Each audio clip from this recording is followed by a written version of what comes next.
All right, I had one more registration come in, so let me accept that one, and then we'll be ready. Listing Doug. Doug going to be here tonight? No one said they weren't.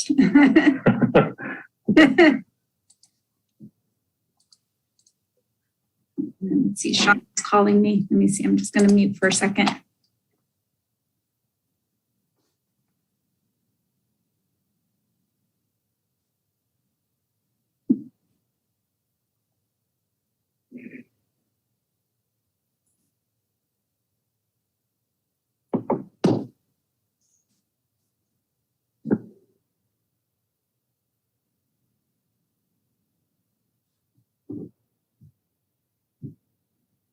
You ready to start?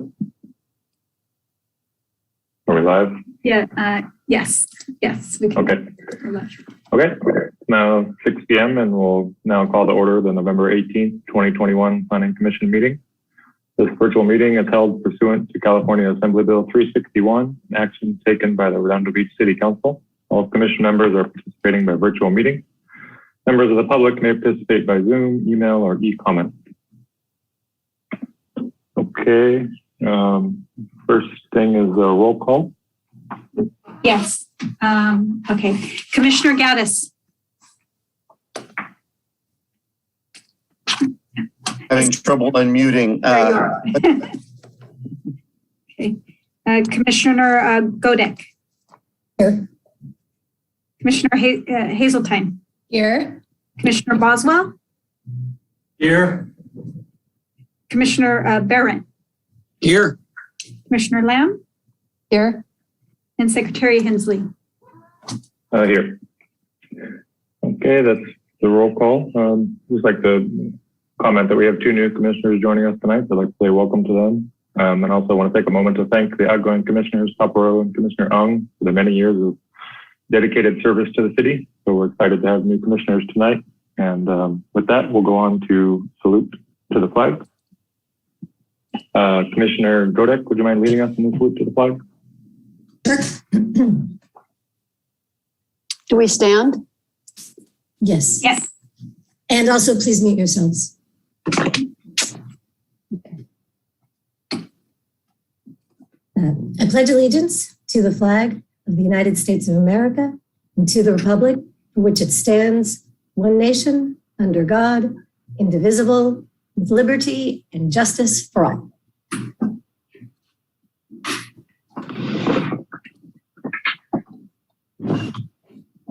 Okay, thank you, Commissioner Godek. Okay, next we'll go on to the approve the order of the agenda. Is there a motion to approve the order of the agenda, or would anyone like to move any of the items in tonight's Motion agenda? to approve the order of agenda. Second. Okay, motion to approve the order of the agenda in a second. I'll take a roll call vote. So I'm going to take the roll call vote tonight in the same order. So hopefully everyone will go in the same order. Sure. Okay. Commissioner Boswell.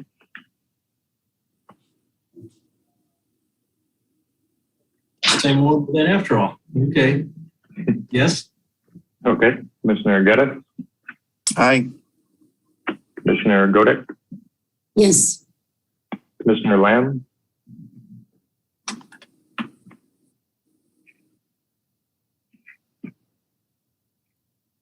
Sheila. Commissioner Lamb.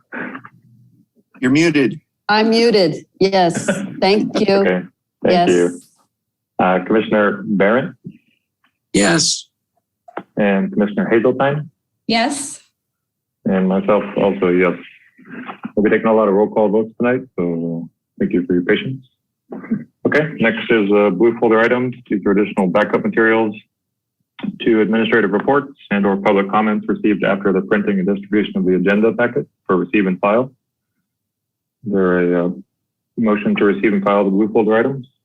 Motion to receive and file. Second.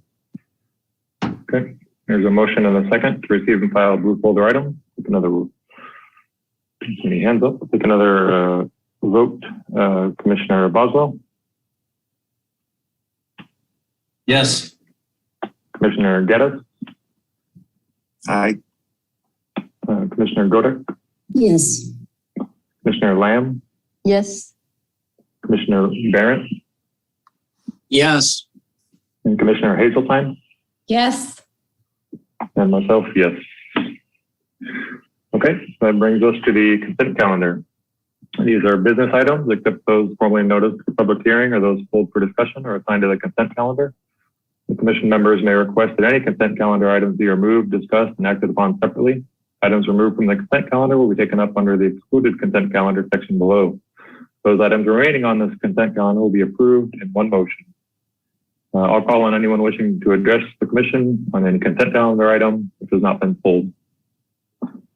So, are there any items to pull from this month's consent calendar? Secretary Hensley, I just had a question I wanted to confirm with Lena. Since there are minutes from a prior meeting that we have 2 new commissioners, should those be pulled and voted on separately, or can they vote on those? You know what, those should actually be pulled because yes, they can vote on the remaining consent calendar. So those actually should be pulled and voted on separately so that the other 2 commissioners can abstain. Mhm. Great, thank you. That makes sense to the 2 new commissioners. Yes. Yes. Okay. Okay. So is there a motion to approve the consent calendar except item F2? Motion to approve except for item F2. Second. I second. Thank you. We have a motion and a second to approve the consent calendar items except item F2. I'll take another roll call vote. Commissioner Boswell, Aye. Commissioner Geddes, Aye. Commissioner Godek, Yes.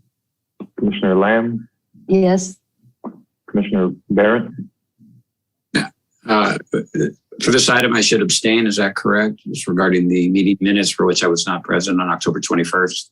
Actually, Commissioner, these are the other 2 consent items, and then they'll vote on the other ones separately, and those are the ones that you guys can abstain on.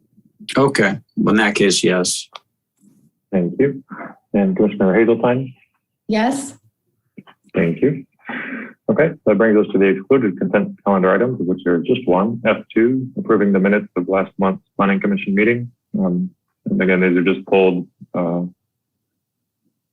because 2 of the new commissioners were not present last month.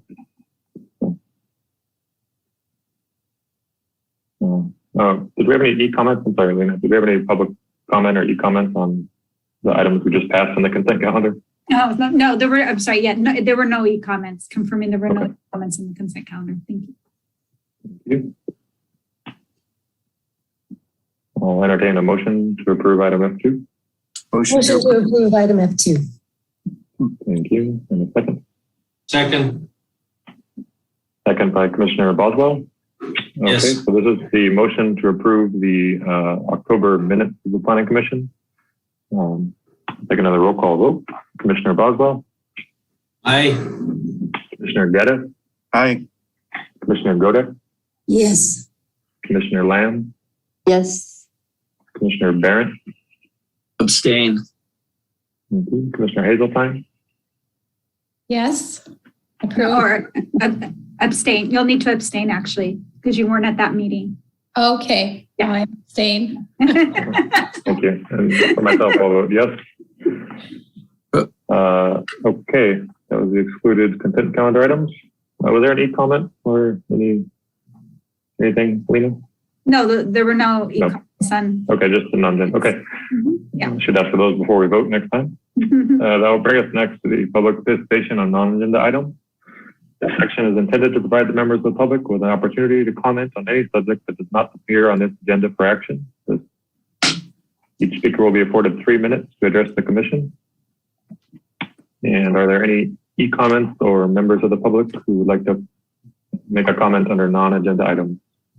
Yes, so we do have one e-comment from Councilman Zain Obaji. And it reads, Dear Honorable Commissioners, first I wanted to congratulate Commissioners Gail Hazeltine and Scott Barrett on their appointment to City Council. Your Planning Commission is the strongest I've ever seen in any city. Thank you for our diligent and dedicated service to our city. It has come to the attention of many that in Redondo Beach, some major projects may get entitlements under a certain design and then seek to pull permits under another. As the Planning Commission, in referrals to staff, you can ask for a presentation on the major project entitlement approval process and what Redondo Beach is doing for design review as compared with cities like Beverly Hills and Culver City.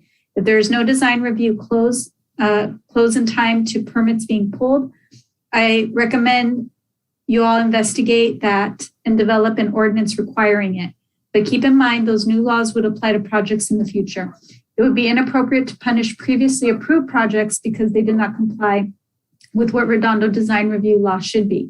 Thank you for your volunteer service. I'm confident that our Planning Commission is in thoroughly safe hands. And that concludes the e-comments.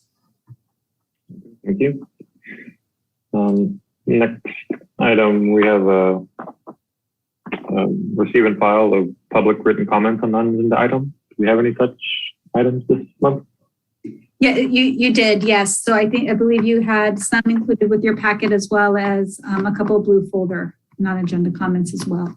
So if there's a motion to receive and file those. Motion to receive and file. Oh, 1 second. Commissioner Lamb, could you have the... Yes, I have a question about Mark Nelson's letter. When is the appropriate time to address that letter? Is that at the end? Questions for staff?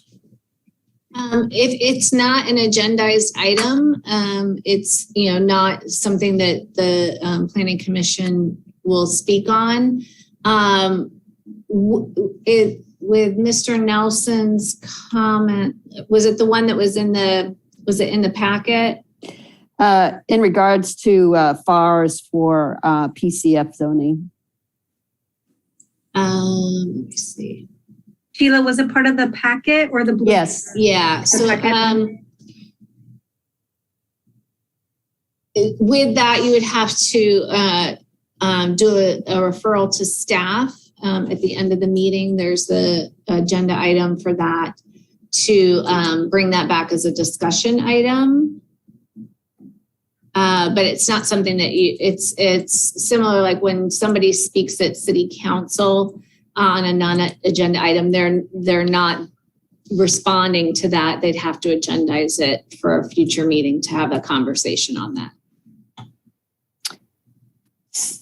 So I have some more questions about it. I don't want to hold up the meeting, so I'll wait till the end and ask further questions about his letter. Would that work?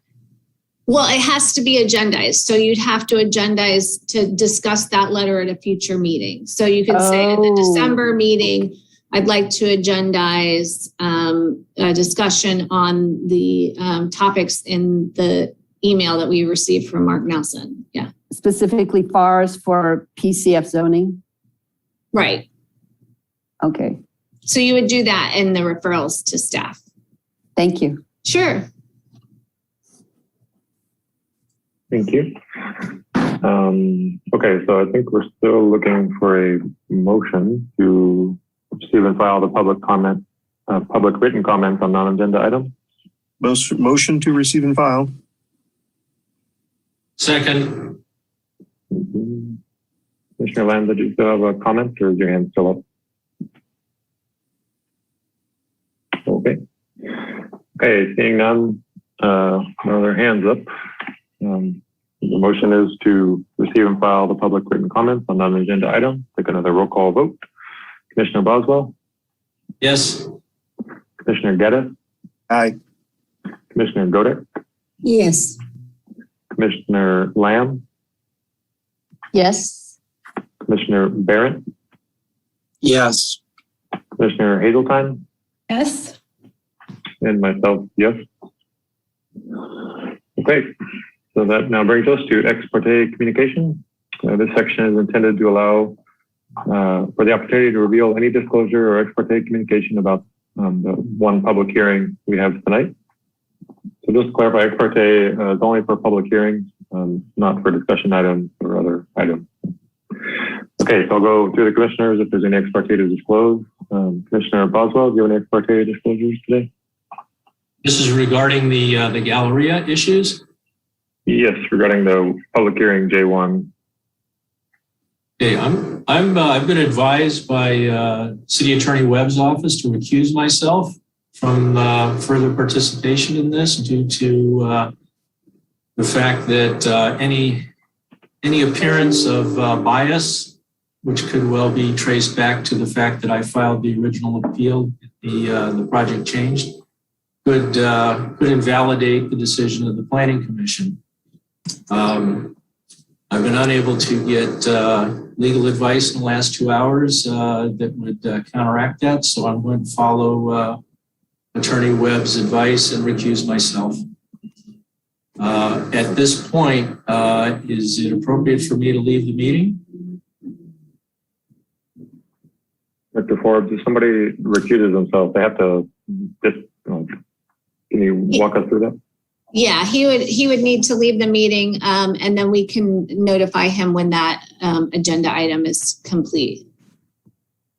So it would be when we start that meeting. I think we could go through ex parte, but if you wanted to, Commissioner Boswell, recuse yourself at this time, that would be fine. Just done that, yes. Okay. Yeah. And then we'll send you, and Commissioner Boswell, would you prefer a text or an email when we've completed the item? You can send me a text. Okay. Great. Thank you. Okay. Commissioner Geddes, any ex parte communication to disclose? Yes, I spoke with Mayor Brand, Commissioner Hazeltine, and Councilmember Zane Obaji on this item. Okay. I'm sorry, Commissioner Godek. Yes, I spoke with the applicant, Stuart Miller, and Mr. Mailman. Okay. And Commissioner Lamb? Yes, I spoke with the applicant, Stuart and Jeff. I spoke with, I spoke with Zane Obaji, and I have spoken with residents. I think that completes it. Okay, thank you. Commissioner Barrett? Yes, with respect to item J1, I did speak with the applicants, Stuart Miller and Jeff Mailman.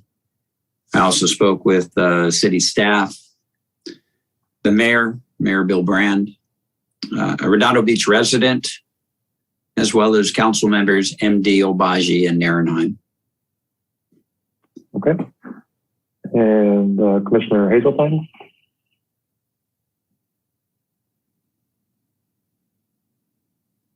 You're on mute. You're on mute. That's not good. Okay. I spoke with Mayor Bill Brand. I spoke with Councilperson Zane Obaji. I spoke with Stuart Miller and Jeff Mailman. And I spoke with a resident. Okay, thank you. For myself, I spoke also with the applicant, Mr. Mailman and Mr. Miller. I spoke with staff, and because this is a continued public hearing, I did speak to Commissioner Godek, but not since the last meeting. And I also spoke with Councilmember Obaji this afternoon. And that's all for me. Okay, that's ex parte communications. Now we'll go on to the public hearing. So this is the time and place to conduct a continued public hearing to continue the consideration of an extension to the previous approval of vesting tentative tract map number 74481 and associated conditional use permit, Planning Commission design review and variance for the construction of the South Bay Galleria improvement project totaling 1,593,144 square feet of development on property located within a regional commercial zone. So is there a motion to open the public? No, it's continued. We don't need to open it, do we? It's continued. So Okay. So if Commissioner Boswell, if you're recusing yourself, you can go ahead and leave the meeting. And again, Lena will text you when we're completed with this item and moving on to the next. And then, and then Commissioners Hazeltine and Barrett will have you just confirm that you've reviewed the video from the prior meeting and all that testimony, and you've reviewed the materials. Yes, I did do that. As did I. Great, thank you. That'll allow you to participate in this evening's meeting. We got that confirmation from the city attorney's office. So. Okay, so we're continuing the hearing. We don't need a motion to open it, correct? We don't need that, do we, Lena? We don't. We never closed it. So. Never closed. Okay. So Okay. Go ahead. I'm sorry. Just is the next item then staff has something to present or the Yes. same thing as last month? Right. So I'll do it's going to be an updated presentation just because Okay. it'll have additional information from what transpired at the last meeting, and then I've forwarded that to Lena, so she'll include that as part of the record. So I'm going to go ahead and share my screen.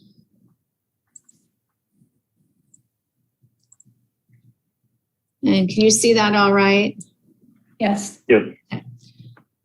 So this is the continuation of the hearing on an extension of the approved vesting tentative track map and the related planning approvals. I know I'm going to be doing a lot of reading of this, but I want to have it in the record in multiple ways. So back in April of 2018 was when the Planning Commission originally heard the project and approved it. Now that was appealed. It had 2 appeal hearings at the City Council, the second of which was on January 15th of 2019. And at that point, the City Council approved the project, denied the appeal, and approved the project with resolution CC 1901004 with conditions. There were several conditions on that.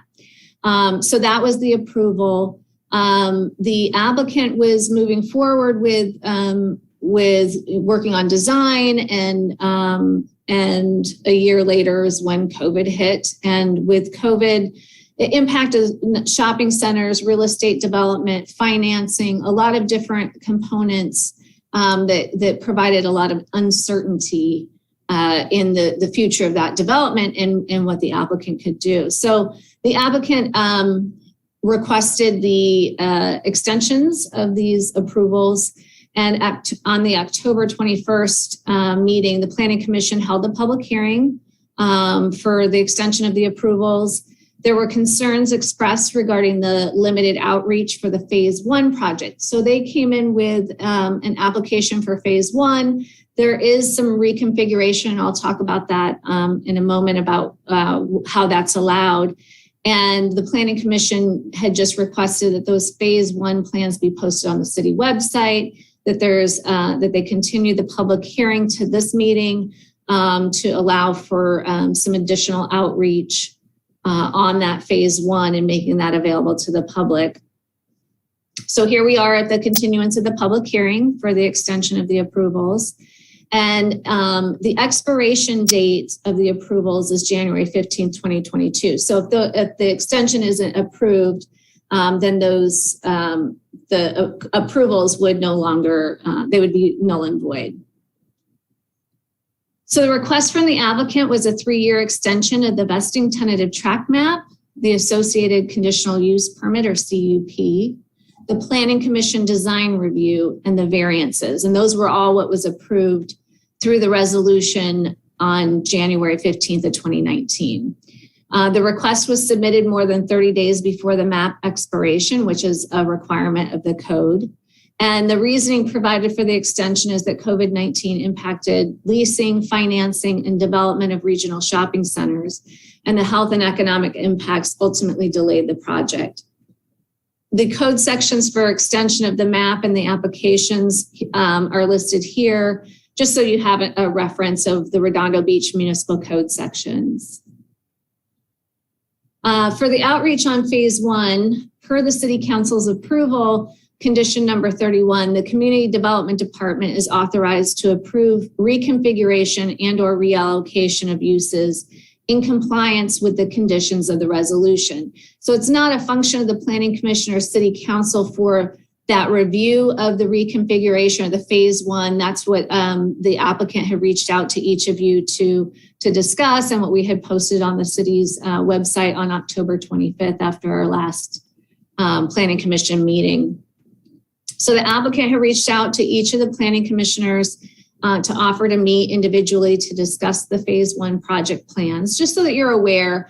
The concern, again, at the Planning Commission meeting last month was just that there wasn't a venue for the public to see or hear about what the changes might be, that reconfiguration might be. So the posting of that on the website, the outreach to the planning commissioners, the applicant is prepared to share the phase one plans tonight and can speak more about the expanded outreach efforts that they expect to do throughout the project if the extension is approved.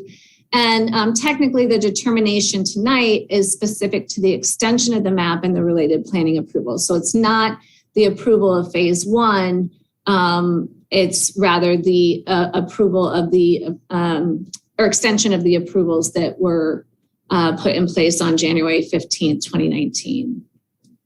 So the staff recommends that the Planning Commission review the findings set forth in the staff report and the attached resolution and make a decision regarding the request for a 3-year extension of the vesting tentative tract map, number 74481, which automatically extends the conditional use permit, the Planning Commission design review approval extension and variances approvals per resolution CC 1901-004 to allow time to finalize the project plans, obtain leasing and financing commitments, and proceed with construction. With that, I will stop sharing. We have, here tonight, we have myself, Stacy Kinsella, who has participated in the review of this project, as well as Sean Scully. So we'll be available for any questions. And I know that the applicant is available for, as I mentioned, that presentation and answering any questions that you may have.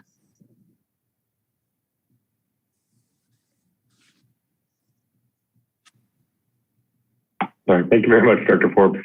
Okay, at this time, would the applicant like to share? Good evening, all. Jeff, I've got to say you've got a great screensaver for Zoom. So me and my dog snuggling on the couch. Thank you, Chair Hensley and Commissioners, and it is a pleasure to be back with you this evening. And also I'd like to extend my congratulations to Commissioners Barron and Hazeltine. Last month, we appeared before you to seek an extension of time, as Brandy's mentioned, to finalise the plans and the design and continue to work with the city, our retailers and financiers to deliver this project for the community finally. But last month, we also failed to provide you with the decision-making tools you felt you needed. That we may have been a little bit tunnel visioned in our sense of, if you like, urgency for the approvals without giving, if you like, due course and consideration for you to understand what had happened and what had been happening in the background and how the plan had changed to take account of conditions and also requirements of financiers and existing retailers. So I apologise for that. That was an error of judgment. We have enjoyed the outreach with you over the last 4 weeks. It has been great to get to know you individually. So we've met with most of the commissioners over the last 4 weeks. I've spoken on numerous occasions with our local council member, Zane Obaji, We held a presentation with the North Redondo Beach Business Association. And I guess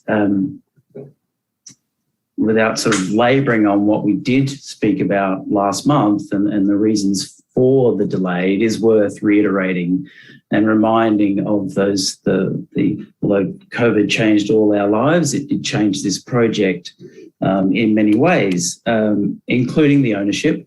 We did speak about that last month, and it's worth reiterating that there was a concern or maybe a lack of understanding of who ownership now is. And I remind the commissioners and the public that the new owner or the owner, El Catterton Real Estate, had been a partner with QIC on this asset for a number of years.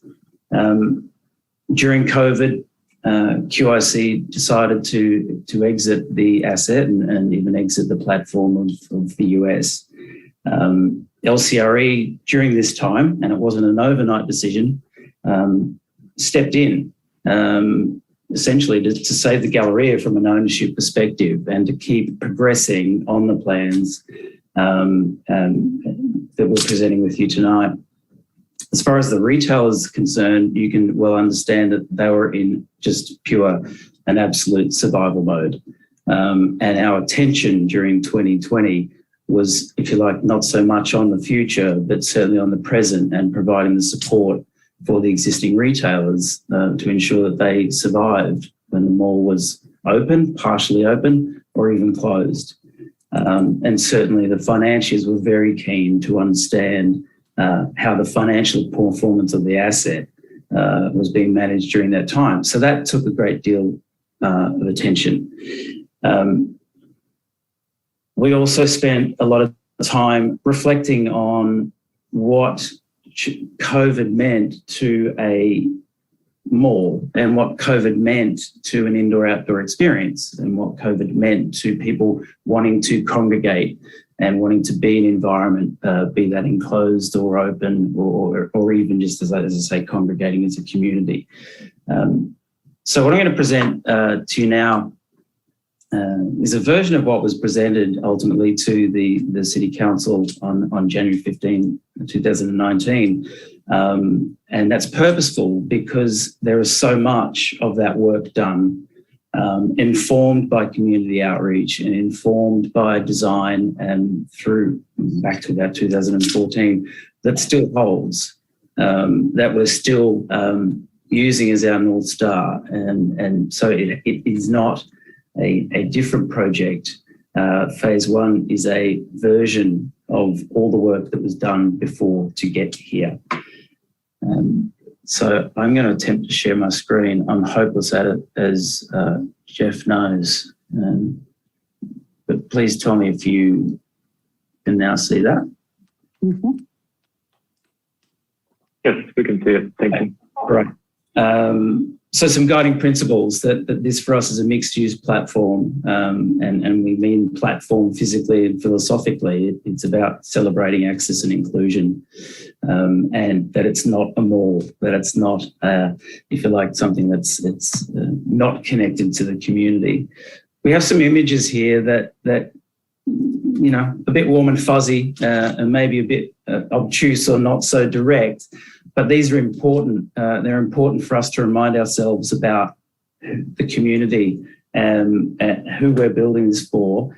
It's also great tools for us whenever we bring new consultants on, new designers, new engineers, new architects or new marketing people, that they also understand how this project is manifesting and what's really important and near and dear to our heart and the community's heart. So again, images that have been in the public realm for quite some time, still relevant, even more relevant today.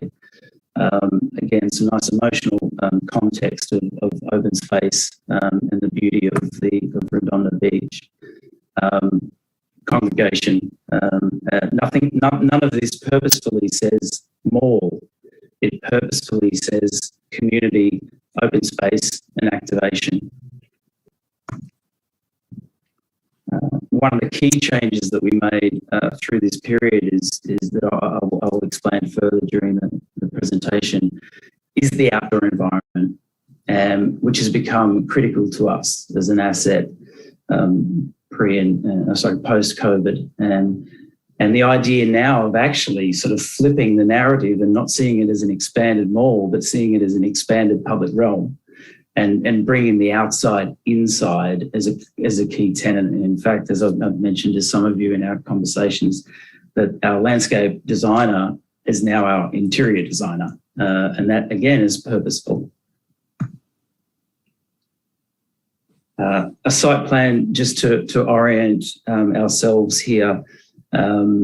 The Galleria Mall stretches across the page left to right with the if you can see my cursor, the Coles store on the left of the page, and the vacant box that was once a Nordstrom department store on the right, and the Macy's store to the bottom of the page, and unnamed here, but we also have the AMC Theatre, which sits above the third level of the mall, above the parking structure.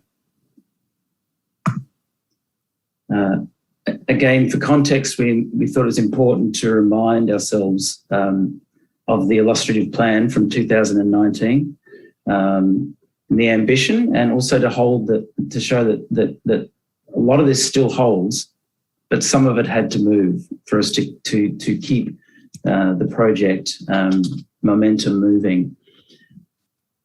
The key piece, or the key change on the mall has been Macy's. And as we have discussed individually and also last month, up until the start of COVID, and in fact, my very last meeting before the COVID shutdown at the start of March of 2020 was with Macy's in Cincinnati to talk about this project and to continue to talk about how they would move into the Nordstrom Box. Then everything changed. And for quite some time, and again, going to the point of needing the extension, for quite some time, Macy's were not responsive to our request to re-engage on this asset or to keep moving on this asset. And they, like us, personally and corporately, suffered. So Macy's have over 800 stores. They have a dedicated but small real estate team who unfortunately were furloughed or let go or skeleton staff. And the idea of growing the business didn't feature during 2020 for Macy's. It was about survival.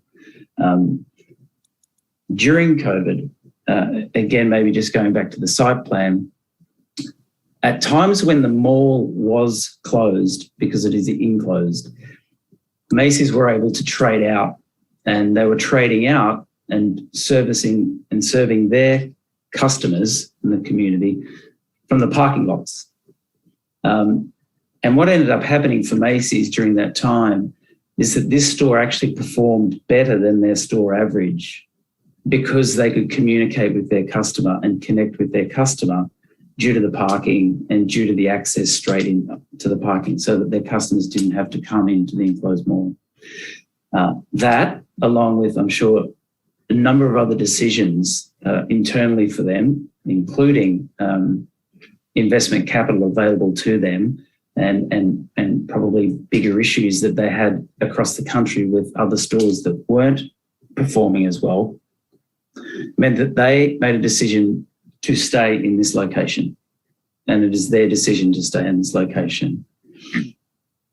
So as I go to the next plan from 2019, reminding ourselves that the big move, or the first initial move of this plan, was actually to relocate Macy's into the Nordstrom department store, effectively replacing the Nordstrom department store in a 3-level format, facing internally to the Galleria, not to Artesia Boulevard, but facing into the Galleria.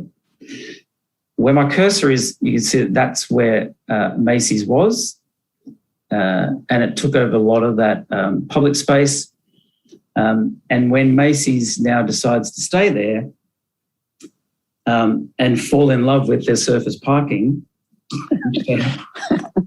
which they have the right to, they no longer were supportive of a plan that would see the residential absorb a lot of that parking for their customer.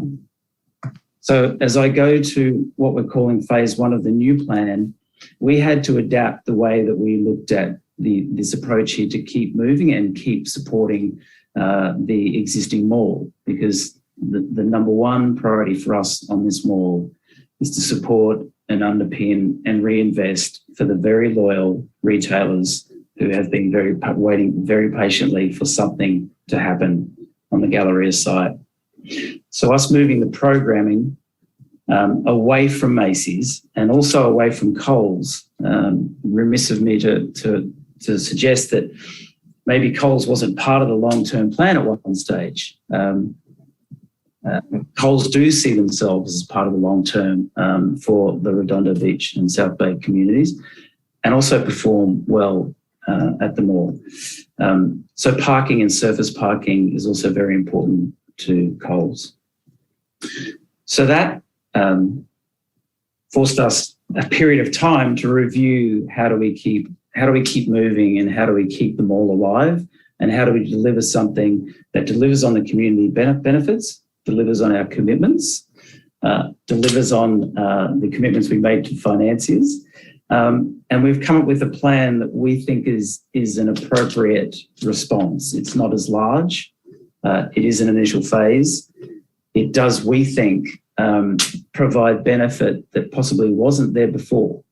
And that principally for us is the re-engagement with Artesia Boulevard. And that was, to a large degree, if you like, informed by the great work that the city had been doing on the Artesia Aviation Activation Corridor. So that for us gave us confidence that we weren't, if you like, alone in our aspiration for Artesia Boulevard. And we thought we had a role to play. And not moving Macy's, and therefore thinking about the Nordstrom building differently and seeing it more as a front door and an important gesture to Artesia Boulevard and the open space, it made sense to us. We know the hotel is important. There is a market for a hotel. We know it has community benefit. So we wanted to make sure that we could find a spot for that was deliverable with a sense of urgency. The open space, clearly important. To that extent,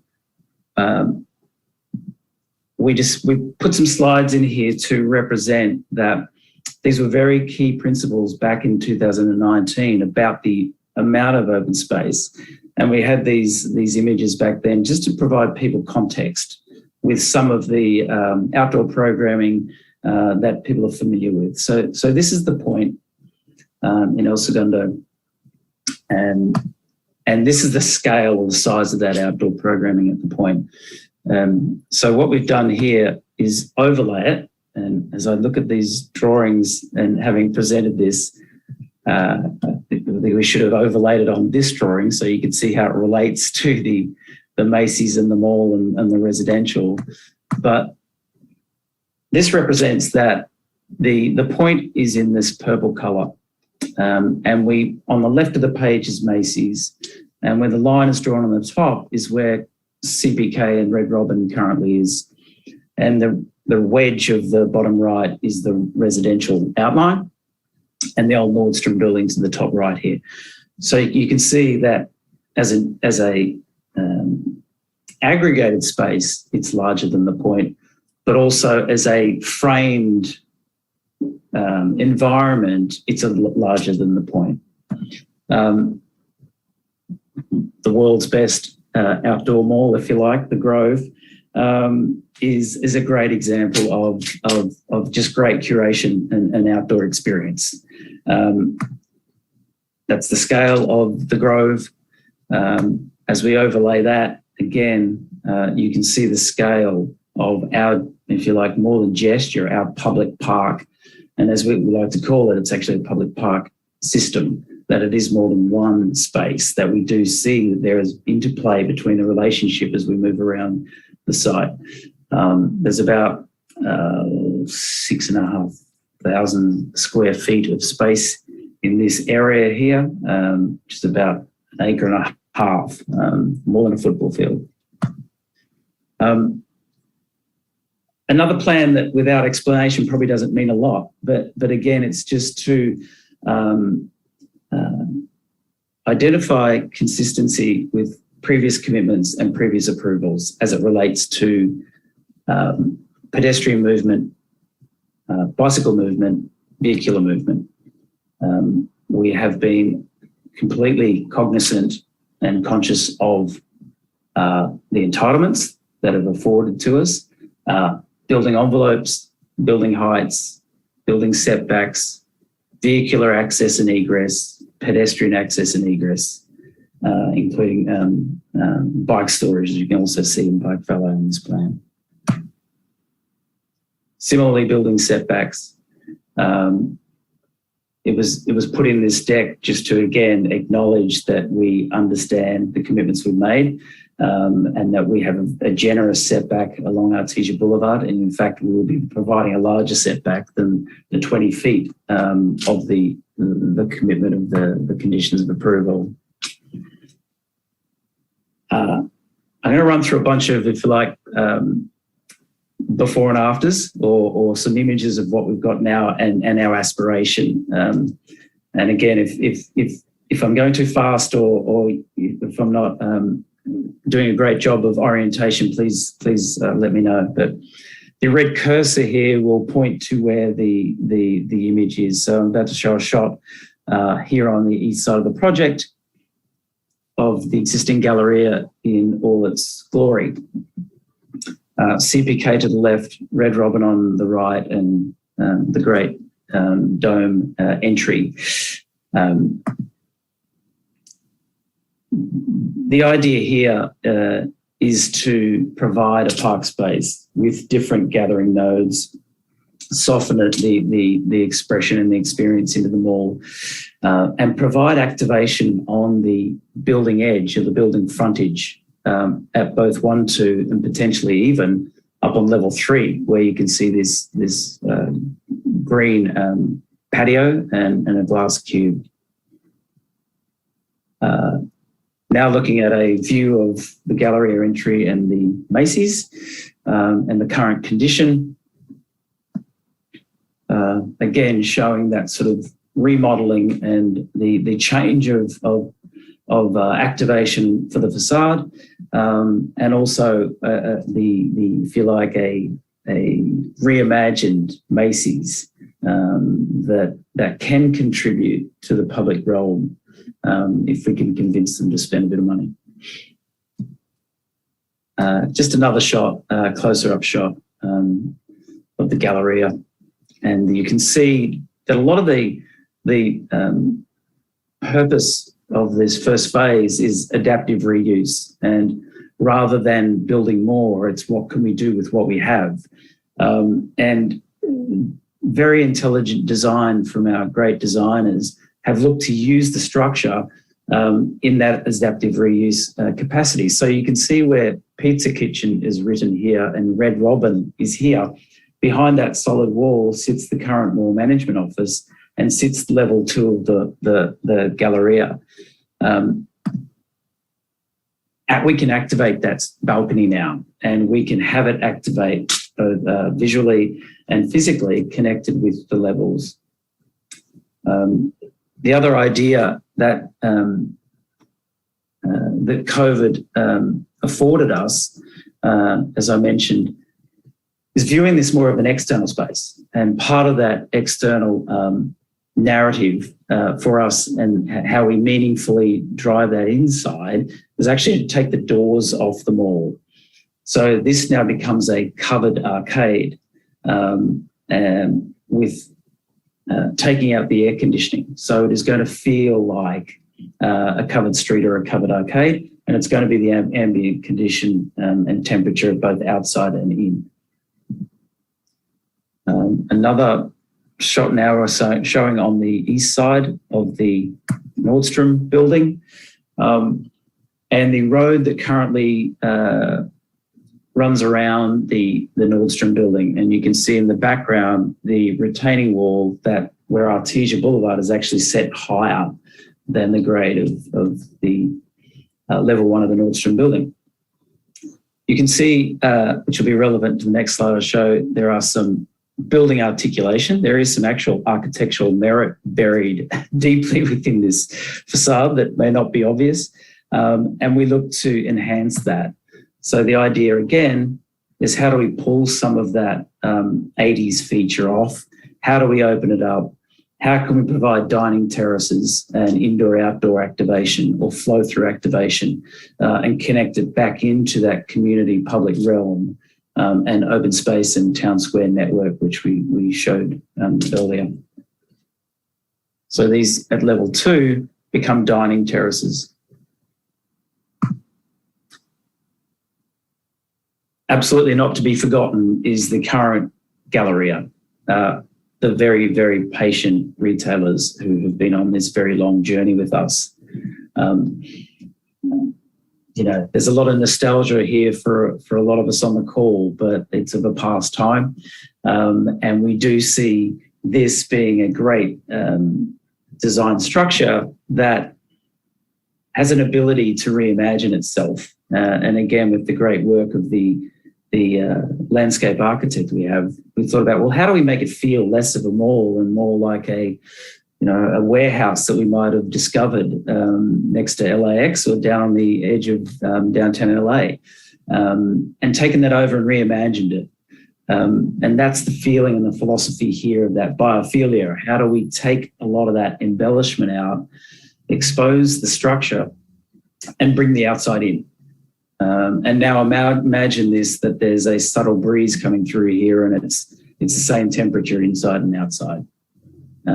We think there's comfort in that. We think that there is now a genuine connection between the indoor and outdoor experience.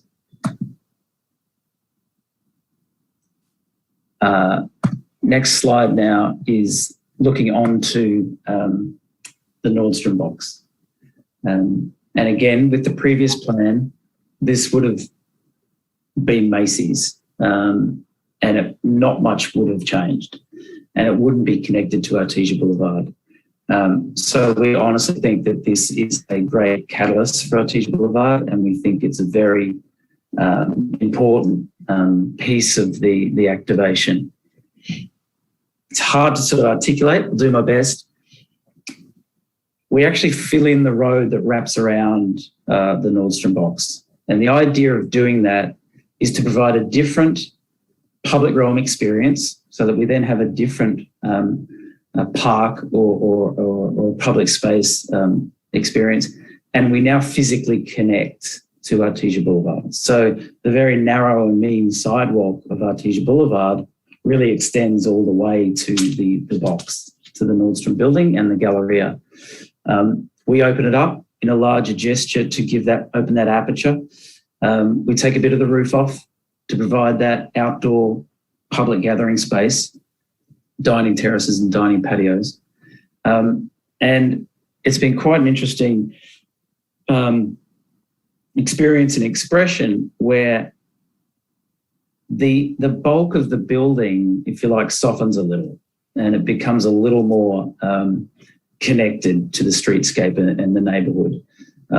Internally, as we moved away from Macy's, understanding and accepting that Macy's weren't going to come to this location here, we started to call it if you like, the neighborhood plan. How do we deliver into the neighborhood plan? How do we stitch back into the neighborhood? Have we done enough to connect ourselves to the neighborhood? A view now coming up Hawthorne Boulevard, looking into the town square. This is an old image, so for the train spotters amongst us, you'll see the Great Dome has remained in place of the Galleria. But again, showing Macy's the attachment to their parking and the field of parking currently to the northeast of the project, where we now see the opportunity for the residential, which keeps Macy's, if you like, engaged with their customer, which is important to deliver the project. In the background, the new town square, the Nordstrom building. The residential has a long way to go on its design, but we have purposefully looked to break down its, if you like, bulk and scale with materiality, roof forms, terraces, balconies, so that it does feel a little bit more connected rather than a sort of a homogeneous experience. On the corner of Hawthorne and Artesia, existing condition and the proposed condition. We have on this plan, photoshopped in a pylon sign or a totem sign that says the South Bay. That's not designed. Again, we put it in this pack because it was the same sign that was in the presentation from 2019.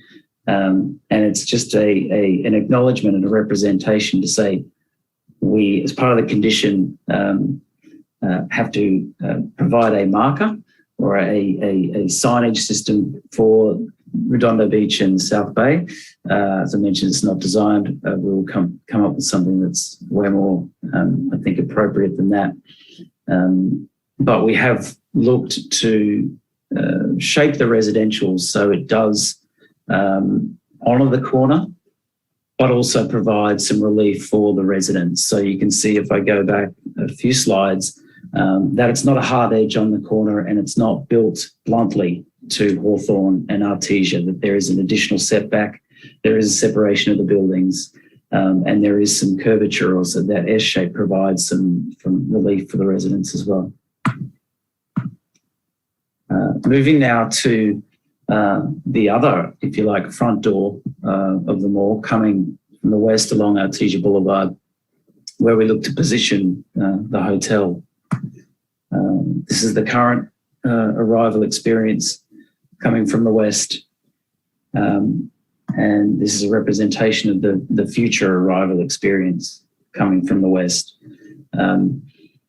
Purposefully elevated off the corner, purposefully set back a little bit more from what the previous illustrative plan showed, to provide another public realm or public benefit or public square. As I mentioned to many people, including internal and some of the commissioners, this cafe here, Cafe Luna, success for us is if a local from 2 blocks away comes and walks or cycles and gets their morning coffee here and leaves again. That for us is a measure of success. That for us is connecting this entire site to the community. That doesn't mean that we're expecting them to come into the Galleria and shop on that occasion. It just means that we are connecting into the community. Finally, back to what we're seeing is the big change from the previous scheme. This gives a bit wider aperture coming along from Redondo Beach Boulevard and as if you're turning right onto Artesia Boulevard. You can see the hotel to the right, the old Nordstrom building, and its adaptive reuse and engagement to Artesia Boulevard. What we're calling the Olive Grove, which is actually set down now, a set of very modest Spanish steps down into the plaza and the town square, and you can see Macy's in the background and some of the residential appearing off to the left-hand side of the project. So with that, I'll pause and perhaps keep the presentation up if anyone would like me to go back and questions or review, or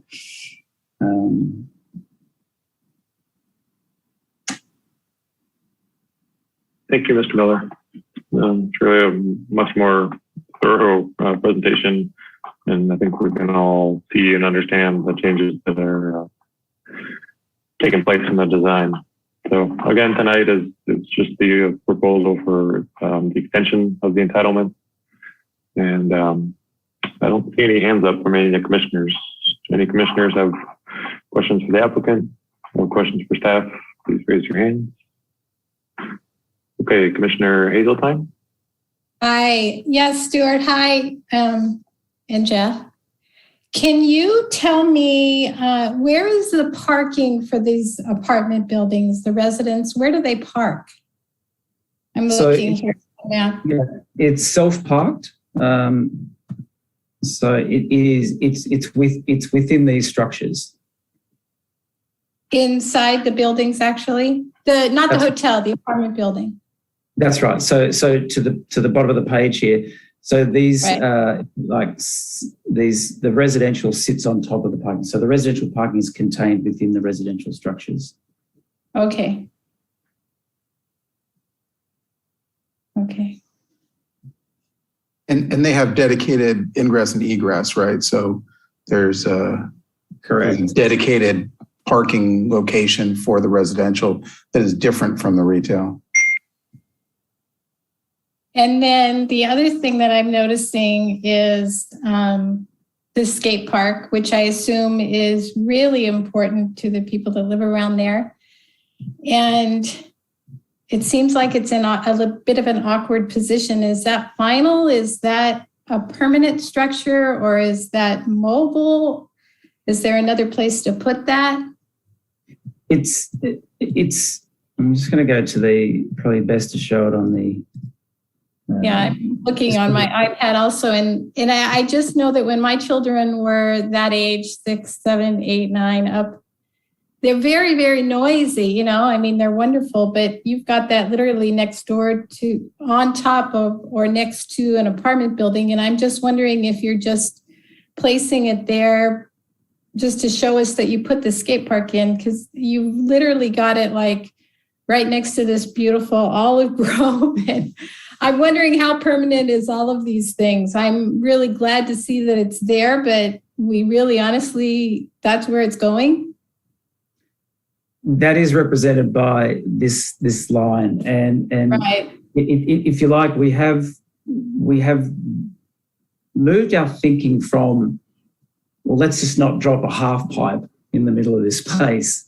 So how do we deliver a skate park that is more connected to the community, and perhaps it can sort of engage with the community in a more family setting. So we like the idea of the skate park being a more family expression, as I say, rather than a half pipe. So we're trying to design it more into the park setting, rather than it feel like it's a standalone, if you like, asset for. Stuart, can you help me understand kind of the size or the vision of it? So we have, I'm sure you've seen the one in Hermosa on Pier Avenue and Hermosa Beach, right? Yeah. Are you envisioning something half that size or that size or what? Without scaling it, it wouldn't be as large. But again, it wasn't, as we try and fit the programming in, we like the idea of it being slightly differentiated. And since this approval was granted in 2019, there has been a number of other skate parks committed to in the city. So we like the idea of it maybe not looking like that, but how do we make it feel something that's more family representative? So perhaps it doesn't need to be as aggressive as that, and a bit more family oriented. What was the original, when the residents came to talk at your 70 plus meetings that you guys talked about last month, what was their feeling about it? What did they envision in that skate park? Because I love the idea that you have these outdoor tables, you've got this place I can go grab a cup of coffee, grab a little sunshine, and then I'm going to be right next to this skater. I mean, I'm kind of wondering, what were they told originally in the initial phase, the one that was okayed by the city in January? Well, that was represented here on this plan. Okay. Yeah. So in a way, that relationship doesn't really change. If you like, there is still that urbanity to it, and there still is that relationship between the retail and the public space and the skate park. Okay. Okay, thank you.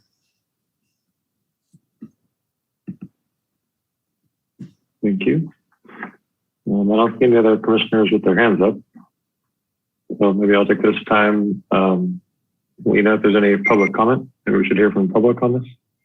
Yes, so we do have two persons signed on to speak on this. So I'll call on the first person, Michael Grady. If you can unmute. Hi, Michael. Can you hear me? Hi there. Yes, yeah. If you you can go ahead and address the commission. You'll have 3 minutes. Okay. In a nutshell, I run Independent Repair and Tire Pros since 1988. I've been there since 85 at Englewood and Artesia on the south side of the street, southeast corner. And through my experience, when I came to the shop in 1985, the mall was a big thing. It was busy. Traffic backed up all the way to Englewood Avenue. I'd watch everybody stopped in front of the shop. Every year I'd have to plan how we were going to test drive our cars from the auto shop because of the traffic. When we have the holiday season this year, there's not going to be anything there. I don't have to think about it. The mall has been in decline for so long. And I would just tell you, I live here in North Redondo. I work here in North Redondo. We've talked about this so long. And this particular subject of the entitlements, with what happened with COVID, what's happened with business, how things have changed, we'll be able to hash out all the things with the designers and the planners in the city. But right now, we just need to give them the approval to go forward. And right now, it was unbelievable to me that it had not already moved forward. And I'm just thankful that we still have somebody willing to invest in this mall. And the project, the way it was designed, I was at the North Redondo Beach Business Association, so I've seen the presentation a couple of times. It's great. We're never all going to agree on everything. The skate park alone, I really don't even want to see it there. But I'm not going to bring that up. I don't really care. It's not that big of a deal. But I really want to see the project move forward. I don't want to see it set back all the way to the beginning, which is what would happen if we don't approve these entitlements. And I implore you to please improve on behalf of me, the business owners, Artesia Boulevard, the residents. We all want to see something actually happen in our city. And to stop it now would just be a catastrophe. Thank you. Thank you. And then Zain Obaji. Can I get a hallelujah for Michael Grady? Look, Mr. Grady represents exactly the viewpoint of the vast majority of District 4 residents and myself. It has been sad to see so much development occur around the South Bay, the point to come into an existence, and to drive by the Galleria and the parking lots are totally empty. The parking structure is vestibule, unused. All right.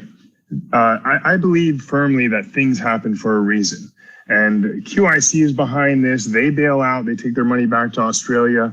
L. Catterton comes in. They're not a mall developer. Think about that for a second. They're not stamping out malls every second and just like applying some template to this location. And that should have been obvious from Mr. Miller's presentation, who I've seen now twice. And I really feel like I got more the second time I saw it. They've thought deeply about how to make this mall a success because they're not in it to lose, right? There's the point around the corner. There's Delamo Mall, huge mall that's got a lot of capital. They're in it to win. And the only way they're going to win is if they get people here. And if they get people there, they will bring money to the city of Redondo and they'll create community and something we can be proud of. So I realize that they're seeking this extension, could have been done far earlier, could have come with a lot more dialogue. Maybe it's a difference in terms of their expectation versus our expectation, but it is what it is. And denying them this extension would jeopardize the project and seriously depress a fifth of this city, if not more. So I ask you, as much as many of you are freshly onto the commission and would love to exert your genius and put your impression and fingerprints on this project, just please grant the extension. Thank you. Thank you.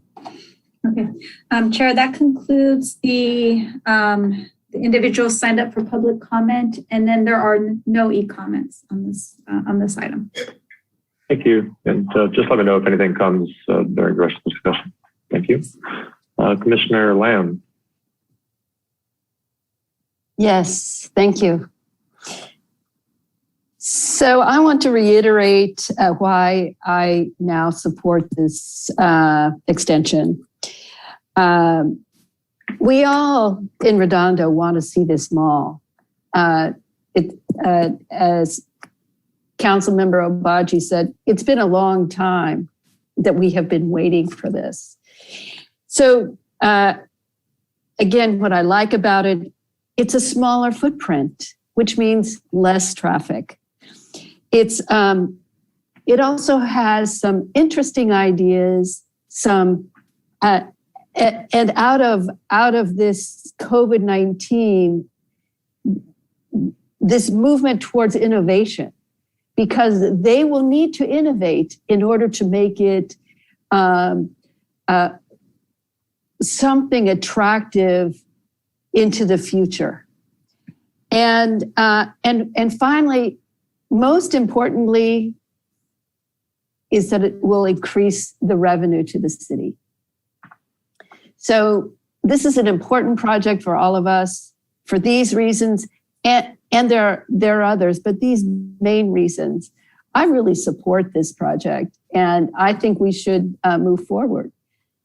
And shall I segue into making a motion? We will need to close the public hearing. So I want to make sure that any questions. I'm new at this job. That's what we're here for, is to let you know. So we want to make sure that if there are any additional questions, that we have those during the public hearing, because once the public hearing is closed, you wouldn't be able to ask questions about the project to myself or to the applicant. So we want to make sure that we get any questions answered, and then at that point you can close the public hearing, deliberate, and make a motion. Good. Thank you, Dr. Forbes. Actually, I have a question. Can you remind me so we've seen pictures today of the design and then the changes and kind of a flow. Can you remind me what are they actually submitted, or where are they in the process? Sure. Where are they in that?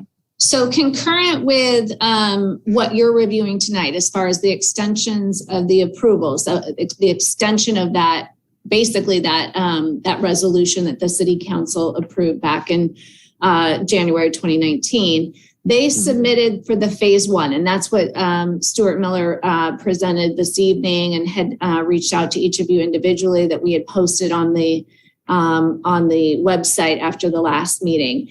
And with that, as I mentioned in the presentation, that's technically the reconfiguration is approved through the Community Development Department.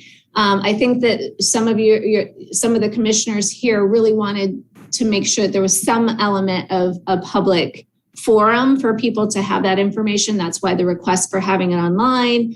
And as well, why Stuart chose to present tonight was just so that the public's aware of what phase one is. That I have done the initial review. There's a good 8-page letter that I provided to the applicant on. Here are the things that I need more information on in order to be able to determine if it's meeting the conditions of that resolution. So they have a lot of work that they still have to do. I think they want to make sure that the extension happens before they start really, pulling together all of that information, or they may be working on it already. And then once they get to a point where they have submitted all the information I need to make my determination, if that's at such point that there might be some back and forth, at such point that there is a phase one that does meet all of the conditions of the resolution, at that point, I give an administrative approval of that phase one. At that point, then they can actually submit their construction plans to the building division to go through plan check, and then they can pull the permits for construction. Once they pull the permits for construction, that locks in the conditional use permit, the Planning Commission design review, the variances, and then they'll need to still record that vesting tentative track map. But then they'll have an idea of what's being approved and they're moving forward with. Okay. And those permits, like a demo permit was the first one to pull, or what is the? That wouldn't necessarily trigger that. It's the construction part, not the demolition part, that would trigger the vesting of those approvals. But that usually comes, very soon thereafter with a demolition permit. Okay. And once they get their construction permit and everything is locked in, as you said, how long is that construction permit good for? Does that have a time limit on it? Yeah, they do. The construction permit is a 2-year period of time. They can request a renewal. However, if there have been changes in the construction code that they need to now make revisions to comply with, they would have to go through that an additional plan check.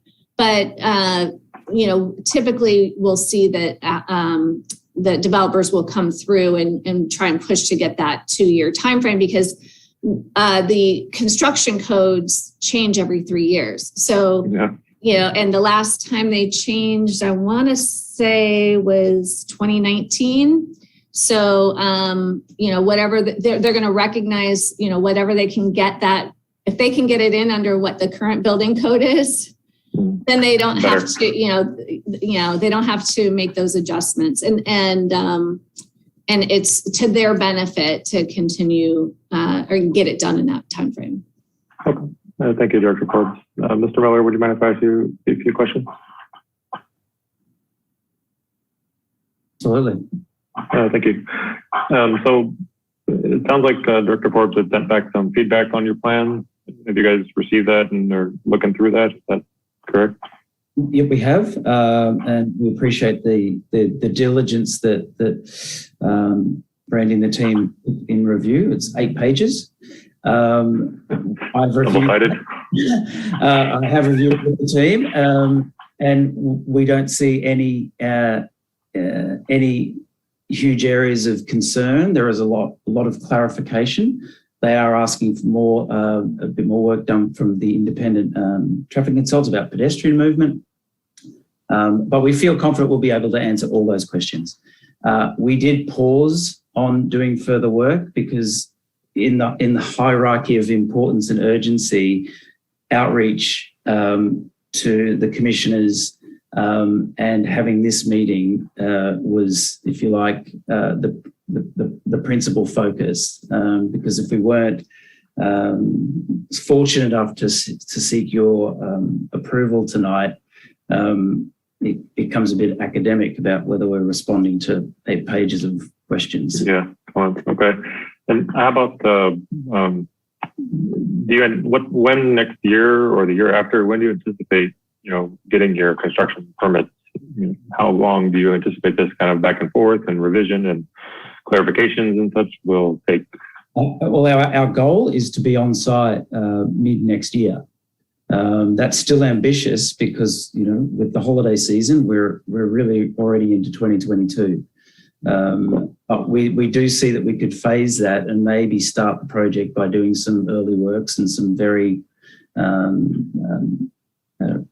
perfunctory services relocations and a few of those items.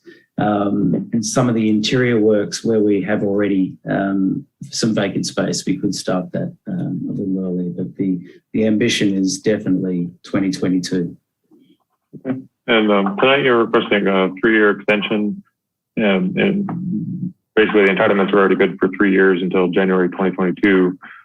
Is it clear that this 3-year extension, that basically unless the state has some other law or some kind of other clause that and these additional 3 years are the extent of the extension? Is that your understanding? That's our understanding, yes. Okay, and basically the entitlements would be null and void if these permits are not pulled within 3 years. Is that your understanding? That's correct, and that's the sense of urgency. Okay. Thank you very much. I really appreciate it. And Commissioner Hensley, I know that was a question that you had at the last at the last meeting regarding this. We did get confirmation from the city attorney's office that it is, only an additional 3 years. So a maximum of 6 years, unless, as you mentioned, there's something at the state government. I know that they've, back when we had the economic crisis, just over a decade ago, that they had done extensions. But per the state law, it's 6 years. Per our code, it's 3 years and only 1 3 year, or up to 3 years of extension. So it's only a total of 6 years. Okay, fantastic. As long as everyone's on the same page, then that's the perfect clarification. Thank you. Okay, Commissioner Hazeltine, do you have a question? Yes, I do. Stuart, you are the ones that you're the one that kind of understands what's going on with Macy's and Kohl's and those department stores. But, lately it seems as though they're closing a lot of their stores. So the new plan is based on the idea that Macy's is in it for the long haul. But let's just say they're not. So we're kind of in a situation where they're staying where they're at, and that has caused less green space on the place and on the mall, and it's caused the apartment building to be moved from the south to the north on the intersection there. So how sure are you that Macy's is staying in this? I'm more confident now than I was, and that comes from more recent conversations. It comes from their confidence in this location and servicing their customers and community. And in fact, just overnight, Macy's previously announced they were closing between 100 and 200 stores. Right. They just announced overnight that they're pausing on that. And not closing as many stores as they thought, because the relationship between their online sales and a brick and mortar presence was more direct than they had experienced. And when they had closed stores, they had also lost online sales. So I thought that was an interesting piece overnight. Right. And then are they, they're really a very retro building. Are they also committing to redesign of their building as well as Kohl's over there on the other side? No, not without our financial support. So that which are meaning the meaning ownership. So their consent is absolute, and with that, they would like the opportunity to represent themselves and refresh themselves. Yes. Do they have budget for that? I'm not privy to that, but they certainly, part of our ambition is for them to come along in the same journey as us for the aspiration of the mall. Right. Kohl's similarly. Kohl's recently were wondering whether they needed to be just one floor and not two, but they also think that their presence needs to be bigger than a single floor presence at the Galleria. Okay. I did have one more question and you know what it is? So we have a decrease in green space. We have what appears to be a smaller skate park. We have lost the underground parking, hotels moved, etc.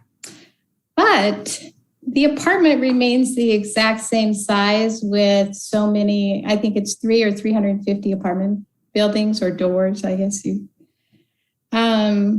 That's not going to be made any smaller in consideration that everything else has been made smaller?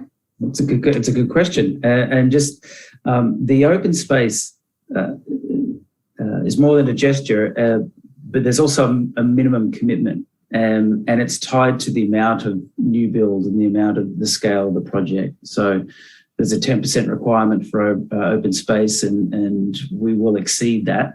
We'll be about 12%, which is not unreasonable. I think there's about another half acre of open space there. The skate park also has a minimum requirement, so that doesn't reduce with the size of the project. So there is a minimum. I think it's about 8,000 feet within a larger area, but so there is a minimum obligation there that we'll be committing to. The residential fits on that location. There is the market for it. It is 300. It is not more than 300. It's 20% affordable. And that does go some way to the reinvestment in the mall by delivering that residential. I see. Okay, thank you. Thank you. Commissioner Lamb, did you have your hand up again? Yes, I did. Last month, we discussed that within a motion that we could stipulate a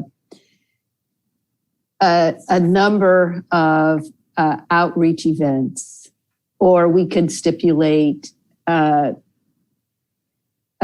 general outreach event. So, Director Forbes, I'm wondering if you if you could repeat what you had said last time about this outreach stipulation. I certainly would like to see a robust presence on the Redondo Beach website, whether it's a link from the Redondo Beach website, maybe a virtual walkthrough of the site at some point. Is that possible? And so that question is to Stuart, and the second is Director Forbes. Can we make these kinds of stipulations as we had discussed last month? Right. What we discussed is you couldn't add a condition. However, if the applicant testifies to such, you can have in the findings, you could add a finding that the applicant has testified that they will provide X for their public outreach. And that way it's included in the resolution. It's acknowledged that there's going to be continued public outreach per what the testimony was. But we can't add it as a condition. As for the website itself, as a matter of fact, 2 nights ago, the City Council was discussing the city's website, probably exactly 48 hours ago. There's definitely the interest in upgrading our website. Right now, it's really a lot for us to, we can add things to it, but creating anything that's not just, adding a document, trying to create something interesting might be a little difficult, but we can definitely make sure that we're that we are providing a regular update on that particular project. It's just right now the website we have is kind of aged out. And so what we can put on there right now is a little more tricky. That being said, doesn't mean we can't put a link to a project website that the applicant provides. So if the applicant says we are going to be providing a website by testimony tonight, and we put that as the findings that the applicant will be providing a website, the city agrees, that can be linked to the city's website, that might make it an easier function for people to get there. Exactly. I did watch the council meeting. I'm very familiar with the interest in rebuilding our website. And at this point in time, I'm not confident that in the next 6 months, we would have something that would be the kind of robust website that we would need. So this applicant link, or a link to the applicant's website, in my view, would be the best option. If that's something that the applicant, I know that the applicant was certainly willing last month to commit to a certain number of outreach events. So I'm just adding this potential for this link. So thank you. Thank you, Commissioner Lamb. Director Forbes, just to clarify tonight, the reason, like, we can't condition the approval of the resolution. We can't add, we can add findings, but we can't really condition it because, in the municipal code, we're not allowed to, right? This extension request is either approved or not, but we can't add additional conditions. Is that right? correct? It's very, and we have that in the findings of the resolution. With the vesting tentative tract map, that actually, that spells out that, you can add conditions unless it's a vesting tentative tract map that's being extended. So, so the vesting tentative tract map, you can't add conditions to. With the conditional use permit, the planning commission design review, and the variance in those code sections, if it's a city council approval, what was the language on that? It's final, the applications are final and conclusive. So you can't be adding the, conditions. You're not reopening those approvals. Those are the final and conclusive. Okay, thank you. Commissioner Barron, you had your hand up? I did, and thank you very much. I had for Director Forbes, with respect to the proposed resolution on this item, under section 1, it states that based on the above findings, the Planning Commission does hereby approve at the Planning Commission meeting the following: a 3-year extension of, would you recommend that the actual date of the extension is included in here? So I think that's a great idea, because if you're extending it for 3 additional years, you could say January 15th of 2025. Okay. And I think that you'd want to do that on all 3 of those items under section 1. Okay. And moving back up, earlier in the resolution, there's a list of 10 findings. With respect to finding 5 and finding 7, it speaks to Redondo Beach Municipal Code section 10-2.2502. And I believe I thought I saw 10-5-210 on here, but perhaps not. Yeah, that's under number 7. It was the 10-22510. So you had the 2502 under finding number 5, and then 2510 under finding number 7. Okay, I see 2510 under 6. On the copy I'm looking at, I don't see 2510 under finding 7, but maybe I'm looking at a earlier version. Mm-hmm. Yeah, it's under number 7 too. Okay. Yeah, I don't know why that's, I was going to ask if that was a typo, if under finding 7, that should read 10-5-2510J and not 02J.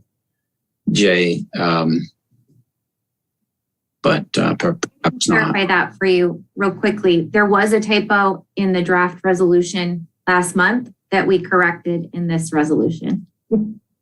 Okay, give me just one moment to make sure I look at that right now.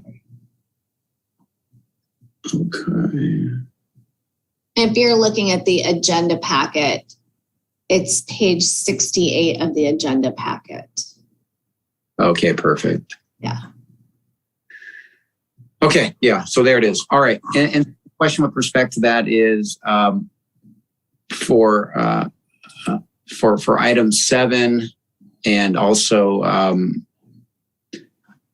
for item 7 in particular, it says such a request for an extension has been requested by the applicant consistent with all applicable requirements, and that's with respect to 10-2.2510, which provides that the request shall be filed and shall include presentation of proof of an unusual hardship not of the applicant's own making. So is the reference in finding 7 that such a request for extension has been requested consistent with all applicable requirements? Is that the point being that the applicable requirements are proof of an unusual hardship, and that presented here? Yes, exactly. Now you could add that the language, and I think number 5. So it's under 2 different, so there are the 4 different approvals, right? There's the vesting tentative tract map, the CUP, the Planning Commission design review, and the variances. Under the Planning Commission design review and the variances, those have that stipulation about that hardship. And if you wanted to put language specifically under numbers 5 and 7 of the findings, we could certainly add that explains that they've provided that proof. Okay, so that's what's meant by it, and then perhaps we should include that in here. We sure could. Mm-hmm. And then going back to finding 5, it references RBMC 10-2.2502I. That's a typo. Okay, all right. It should be J. So the same question there. 2502 states that an extension may be granted if a request includes a presentation of proof of an unusual hardship not of the applicant's own making. So the same question, same point with respect to 5. Right. Okay.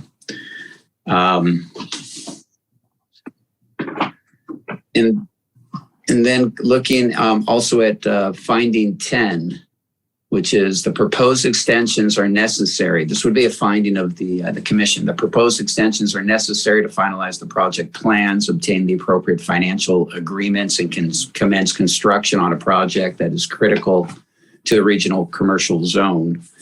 So that's the burden of the applicant to meet. At least that's my understanding. Is that correct? Yeah, so that's what they're explaining that of what they've needed. So if you want to have that finding in there as it's written, then you'd have to find that the testimony that they've provided this evening regarding COVID and the impacts that that's had on the project plans, the financial agreements and commencing construction. If you want to ask additional questions of the developer to confirm that, or if you would rather change that, saying the proposed extensions are necessary to complete the project, you don't necessarily have to, if you don't feel like it showed that, it was necessary to obtain the appropriate financial agreements, you may not feel that is met, for example. In that case, you could just say, in order to complete the project. Mm-hmm. Yeah. Okay, thank you. And with that, Mr. Miller, if you could take a moment to crystallize for us and articulate succinctly how and why these extensions are necessary to finalize the project plans and obtain the appropriate financial agreements. And to the extent there's any confidential information you can't disclose with respect to the financial agreements, let us know.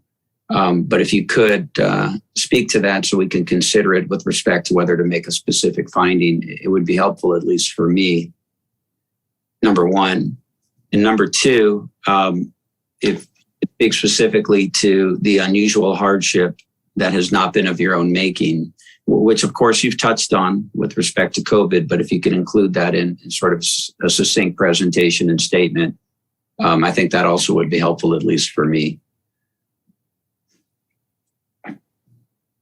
And that's Mr. directed Miller. for Miller. Oh, I'm sorry. Yeah, you had your hand up previously as well. If you'd like to answer the question first, and then. Yes, so I guess on the financial arrangements, and I appreciate you acknowledging some deeds of confidentiality that we have there, but we do have a refinancing of the project falling due, which as part of that had conditions about endorsement and seeking approval within a certain timeframe for the extension to allow for a refinancing event to occur. So hopefully that answers the question on the financial instruments, which then gives, once we have the administrative approval, gives the financiers the confidence that they have certainty of a project and project timing. On the COVID impact, as succinctly as possible, that delayed design, it delayed retailer engagement, it delayed and in fact forced a review of ownership, which in fact then required refinancing with the ownership transfer. So all of that culmination of COVID history and what's ahead of us requires the additional time and the extension. Thank you. And in the absence of COVID, do you believe you would have needed this extension? In the absence of COVID? Yes, sir. No. Okay. And so this is all this being your request for an extension is a direct result of COVID and things that were not of your own making. And that's why this extension you believe is necessary and required. Is that right? That's correct, Commissioner.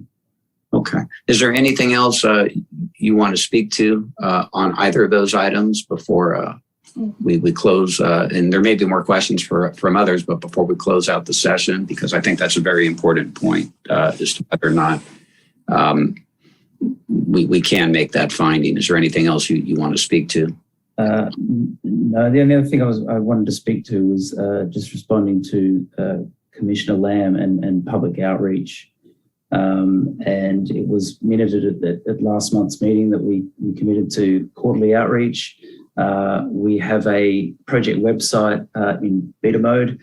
We'd be happy to link it to the city's website, and we will definitely be up and running within that 6-month period that might take the city. So we see us launching a project website again with more certainty out of this evening early in the new year.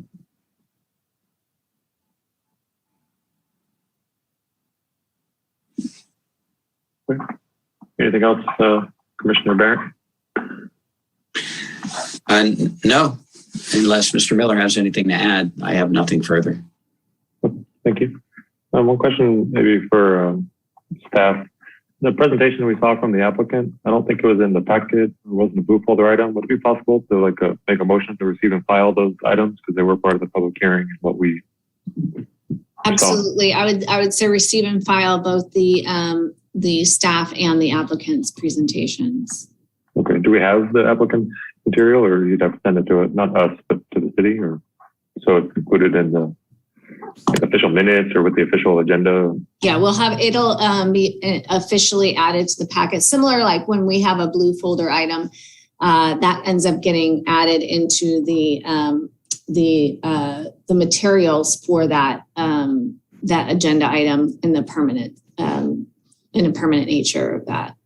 Okay, so we need that motion before a motion to close the public hearing. Is that right?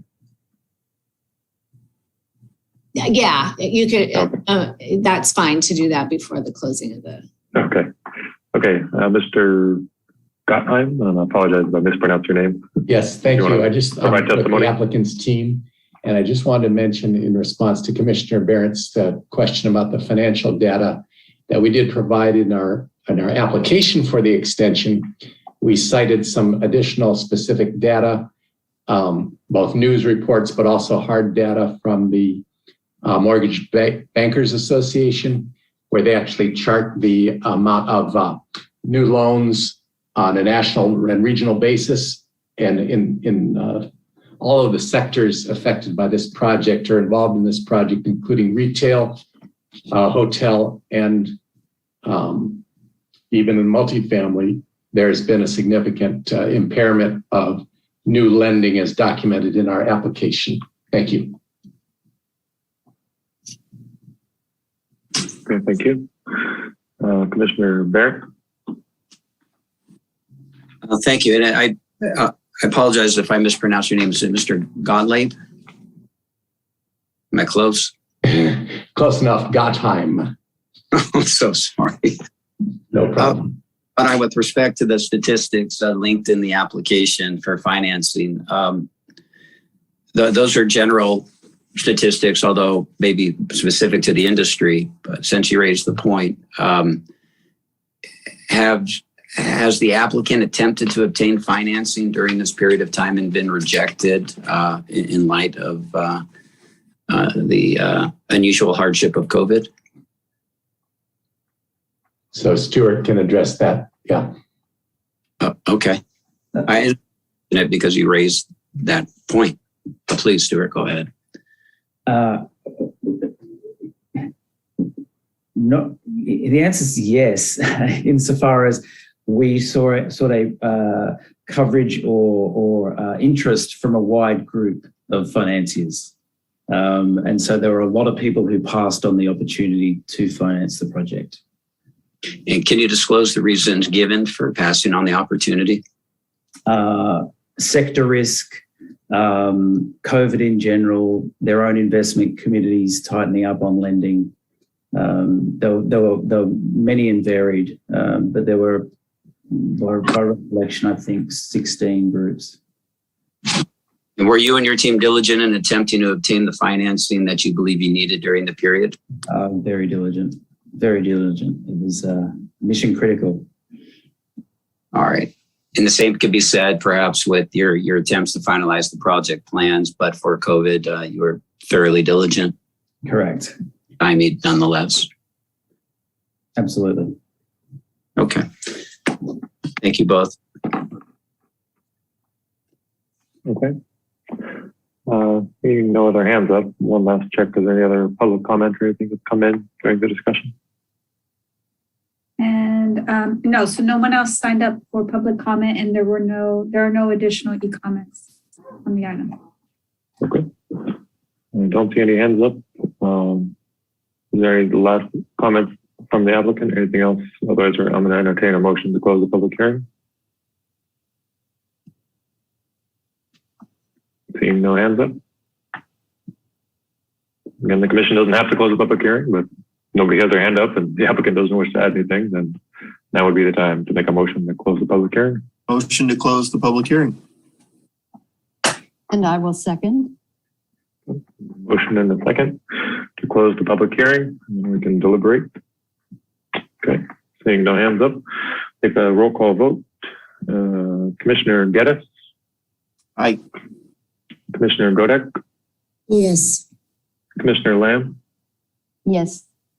Commissioner Barrett? Yes. Commissioner Hazeltine? Yes. And myself, yes. And Commissioner Boswell is recused from this topic. Okay, so the public hearing is closed. Seeing no hands up, anyone wishes to make a motion?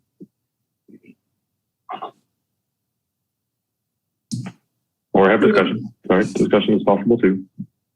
I make a motion to approve. We have a motion to approve. Would we want to amend that to approve with the changes? I believe there are some typographical changes, et cetera, in the document that we have before us right now, correct? There are the things that people had discussed, or the commissioners had discussed that an interest in would be under items 5 and 7. in the findings to add including presentation of proof of an unusual hardship not of the applicant's own making. Under section 1, items 1, 2, and 3, adding extended to January 15th of 2025, so it's clear what the date is. And I believe Commissioner Lamb wanted to add a condition about that the applicant provided testimony regarding outreach, to provide quarterly outreach, a website that is currently in beta mode that will be up within 6 months, and will provide a city with a link to that website. Director Forbes, that would be a finding, not a condition, correct? Finding, yeah. I'm sorry, did I say? I apologize if I misspoke. Okay. You're like, wait, conditions? She changed her mind. I would be seconding the motion with those amendments. If that's acceptable to Commissioner Godek. Okay. So sometimes for the commissioners reference, sometimes we can ask staff to put up the resolution as it's being edited, so we can all see the edits, especially when they kind of rattle off a whole bunch of them. So maybe if I could ask Director Forbes. Staff will be able to provide that to you shortly. Please hold. Okay, no problem. Looking for the Word document. Give me about 30. Okay, no problem. Okay, I don't see any other hands up. So we will have a motion and a second, and we'll take a look at the resolution once it gets edited. Then we can discuss, make friendly amendments, substitute motions, and all the other fun parts.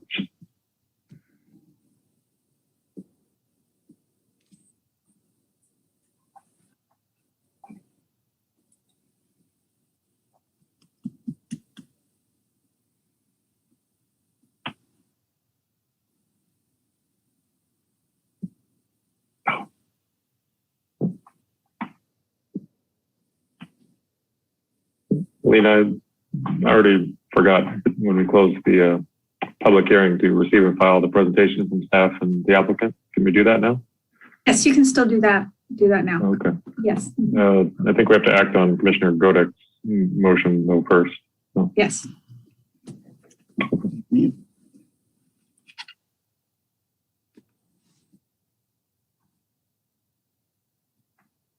can do that after Commissioner Godek's motion? Correct. So you'll vote on the current motion on the floor, and then you can ask for a motion to receive and file staff's PowerPoint presentation and the applicant's PowerPoint presentation into the official record. And then then what happens with that is basically after the meeting closes out, all the blue folder, they become basically blue folder items and part of the entire agenda record that goes into the archives. And we, on our end, we call it Laserfiche. Basically, it's the official archive paperwork of the meeting. So. Okay, very good. And I do have this. I'm ready to share screen. Okay. Let's see. Okay. So this is the resolution. Scrolling down. The first change is under finding number 5, adding including presentation of proof of an unusual hardship not of the applicant's own making. Same under item 7 of findings, including presentation of proof of an unusual hardship not of the applicant's own making. Adding number 11 to the findings, the applicant provided testimony that they will provide quarterly outreach to the public, have a website currently in beta testing that will be public within 6 months, and will provide the city with the link to the website to keep the public updated on project status. And then under the section 1 of the resolution of what's being resolved or approved is adding the extended to January 15th, 2025 under each of those items that are being extended. And just so you can see, that is all that's changed in that document. Okay. Commissioner Barrett? Yes, thank you. Director Forbes, if you could scroll up to, we'd spoken of a potential typo to be corrected. Oh, you're right. Thank you. Let me pull that up. It was under Finding 5. 6. This one right here, isn't it? That should be a J. It may. Oh, here, I think it's in both of these. That it's, What? 5 also has 2502I. Is it I? It was certainly 5. I believe should be J because it speaks of requests for extension. yeah, I think they're all, let's see, decision. Okay, the decision of the city council. Okay, so 4 should be I. 5 was final and conclusive. So that would be J. Nope, that one's under I2. I think it's this, the decision of the council shall be final and conclusive. I think that's I. I might have been incorrect because maybe this one, final and conclusive, this is the one. This should be I believe. Because J is just explaining the expiration. I explains that the condition, that the decision of the city council is final and conclusive. So that's the, so let me change that to I. Well, and here's where, so J, and I apologize for trying to do this. It's like cutting hair over the telephone, but so in 5, perhaps that should be J because 5 reads, although the decision of the city council. Oh, got it. You're right. You are correct. Thank you. Sorry about that. It's like a broken clock. Correct twice. It's been a week. Okay, so that one's J. This one will go back to J, right? Yeah, that's what it is. So those 2 are I. These 5 and 7 are J. I think so. Yes, I think so. I think 7 is I. Which so one? 7 is, so I is decision of the city council language, and then J is expiration. So in finding 7, Right. It's saying, although the decision of the city council on the variance application, it was final. That's what for the extension. Commissioner Barrett was saying, per this, the final and conclusive variance approvals may be extended. So per J, they may be extended by the planning commission. Okay. Thank you. Okay. I'm going to stop sharing. You can let me know if you need it shared again. Okay. I don't see any other hands up. Commissioner Godek, can you restate your motion? And then the seconder, if you could confirm that the edits and the motion is still to your acceptability. Yeah, so motion to adopt the resolution with the changes that have just been made. Second. Okay. We have a motion to adopt the resolution in a second. I don't see any other hands up, so we'll take a roll call vote. Okay. Commissioner Gaddis? Aye. Commissioner Godek? Yes. Commissioner Lamb?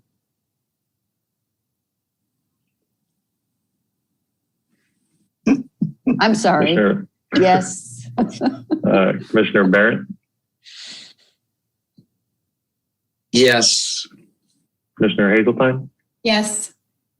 And I will also vote yes. So, okay, that passes. Congratulations to the applicant on your 3-year extension. Please move expeditiously to revitalize our economic engine. Thank you very much. All. The responsibility is not lost on us. Thank you. Thank you. Thank you. Okay.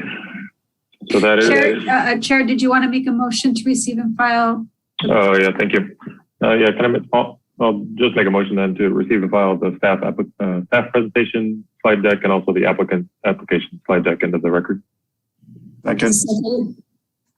Okay, motion and a second. No hands up. Okay, Commissioner Geddes? Aye. Commissioner Godek, Yes.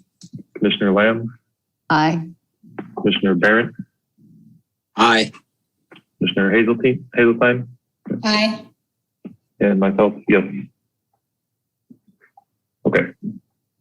Thank you. Okay, it's 8 o'clock. And we'll move on then to the items for discussion prior to action. So the first item is discussion and possible action regarding a letter from the Planning Commission to the City Council recommending outdoor living space code amendments in residential zones. Okay. And I just sent a message to Commissioner Boswell that he can rejoin. So maybe if you want to give him a moment. Sure, do you want to, in 2 hours, anyone want to take a few minute break while waiting for Commissioner Boswell to reconnect? Okay. Okay. Then, can I entertain a motion to take a 5-minute recess?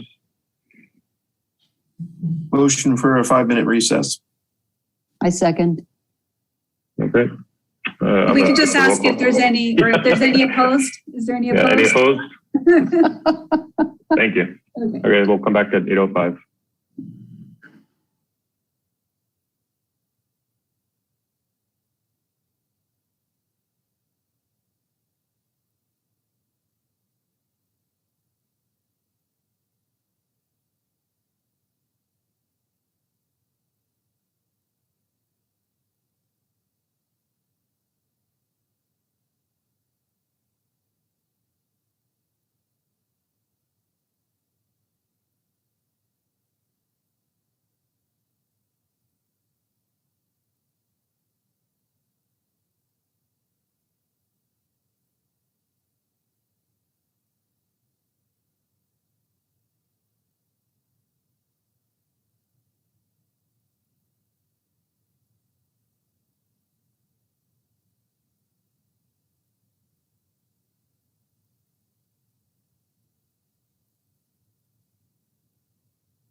Brandy, can you hear me? Yes. Okay, thank you.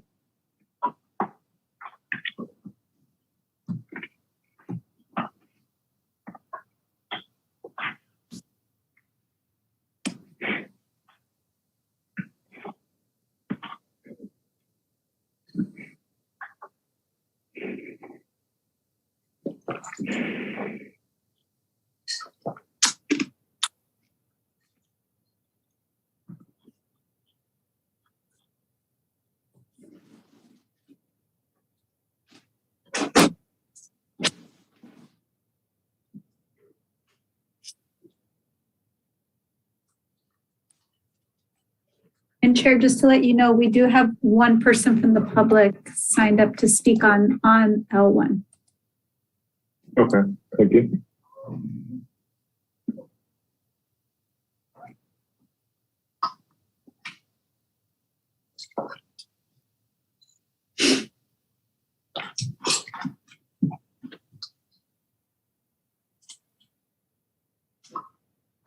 I think it's time, and maybe everyone but Commissioner Lamb is back. Maybe.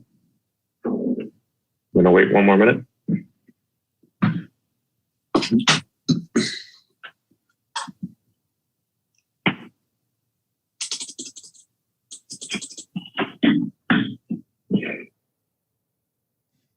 Okay. The call back to order or return from recess, whatever the right term is. I think we have to do another roll call vote, is that right? Yes. Yes. Commissioner Gaddis. Here. Commissioner Godek. Here. Commissioner Hazeltine. Here. Commissioner Boswell. Here. Commissioner Barrett. Here. Commissioner Lamb. Here. Secretary Hensley. Here. Okay, so we're back to our agenda. So we're moving on to the items for discussion prior to action. One is a discussion and possible action regarding a letter from the Planning Commission to the City Council recommending outdoor living space code amendments in residential zones. This was a referral to staff. I'm not sure if we have anything from staff today or on this topic, or is this up to us to? I'll just give a little explanation. So last year, starting October, so at the October and November meetings and then concluding in January, the Planning Commission had a discussion on the code section on outdoor living space. There was a lot of concern that, especially like in the 3 units and greater, that there just wasn't, there were a lot of bonuses, and the commission didn't feel like the code was meeting the intent. So what was provided in the letter that was in the packet is actually language that the Planning Commission agreed to on conveying it to the City Council. We did not agree to it in a letter format. And, soon thereafter, there was a lot on the agenda for the City Council. And what I recognized was that there other commissions will put things in a written format and approve that letter, conveying it to the City Council, so that way, if they want to agendize it, they have something official in writing from the commission. So that was what Commissioner Hensley, I think that you had the referral to bring this back for this meeting in a letter format, and recommending that. There was a blue folder item, and that was Commissioner Hensley, I believe that was what you had provided as a possible revision to the letter. And then also in the packet were the proposed changes to the outdoor living space sections. And Commissioner, Commissioner Hensley, if you wanted to give a little bit more explanation of what you were reviewing as a commission, that I think that would be beneficial too. Sure. I'll take a few minutes then. We have most of the commission is pretty new. I think Commissioner Godek was the only one who was here during our conversation. And the other 5 commissioners are new. Some is new as their first meeting. So this topic will come out of left field. But basically, as a commission over the last several years, we've recognized when developments come that developers were basically building projects in such a way that, our city has an outdoor living space requirement, but they were basically providing the minimum, getting the maximum bonus, and maximizing the indoor living space to basically maximize the dollar value of the property. And we just didn't think that was right with the intention of the code and what it did. So, we took 3 meetings to basically, first understand all the different calculations. It's confusing. There's bonuses, different sections, different requirements. It took a whole meeting just to understand what the heck these things were. And then 2 meetings to try to come up with edits that, the commission as a whole could agree on. And so I did provide a blue folder item, a couple slides of kind of the background and a very summarized version of it. And then also, when we send the letter and the code changes to city council, if we decide to do that, I'm not sure that it's like ready for prime time, in my opinion. Staff and Mr. Sully did a fantastic job giving us kind of representative images and kind of what could be built based on what we had written, but we're not exactly sure how an architect or a designer would take what was drafted and actually build something. So to check for any unintended consequences or what might be built is not really what we intend still. I think we really need to get some kind of professional feedback because none of us on the commission are professional designers or architects. So anyway, that's why I provided the blue folder item of letter revisions, just to make it clear to council that really what I'm looking for, again, those are my personal opinions in there, is, kind of a thumbs up. Either I'd like to keep working on this. I think it's important to residents and important to the city, but it will take some additional work and effort, time and money to do that. So not that I'm hoping to send to council, but I understand that we have a lot of new commissioners. So, we may want to not start over, but get everyone's input on changes or do something else or decide this is, not the right thing to pursue, or send the letter as is, as it was drafted in the packet. So anyway, that's kind of the background. You can look at the blue folder items. I'm happy to answer questions or discuss. And I did speak to Commissioner Lamb about this just to be transparent of that. So that's it without going into it.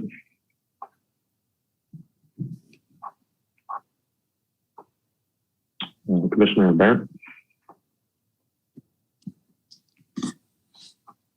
Thank you, Commissioner. You had mentioned some of us are new to this, and that is true, and that includes me. Nonetheless, I did take the time to review the agenda packet and the report and the proposed edits and letter.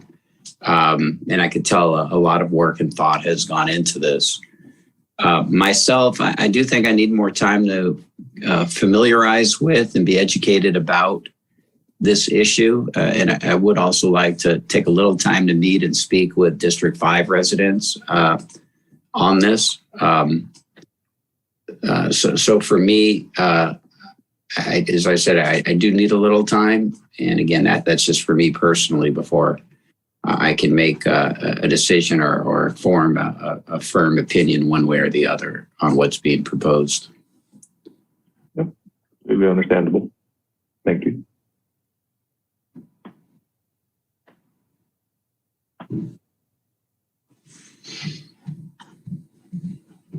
Commissioner Lamb?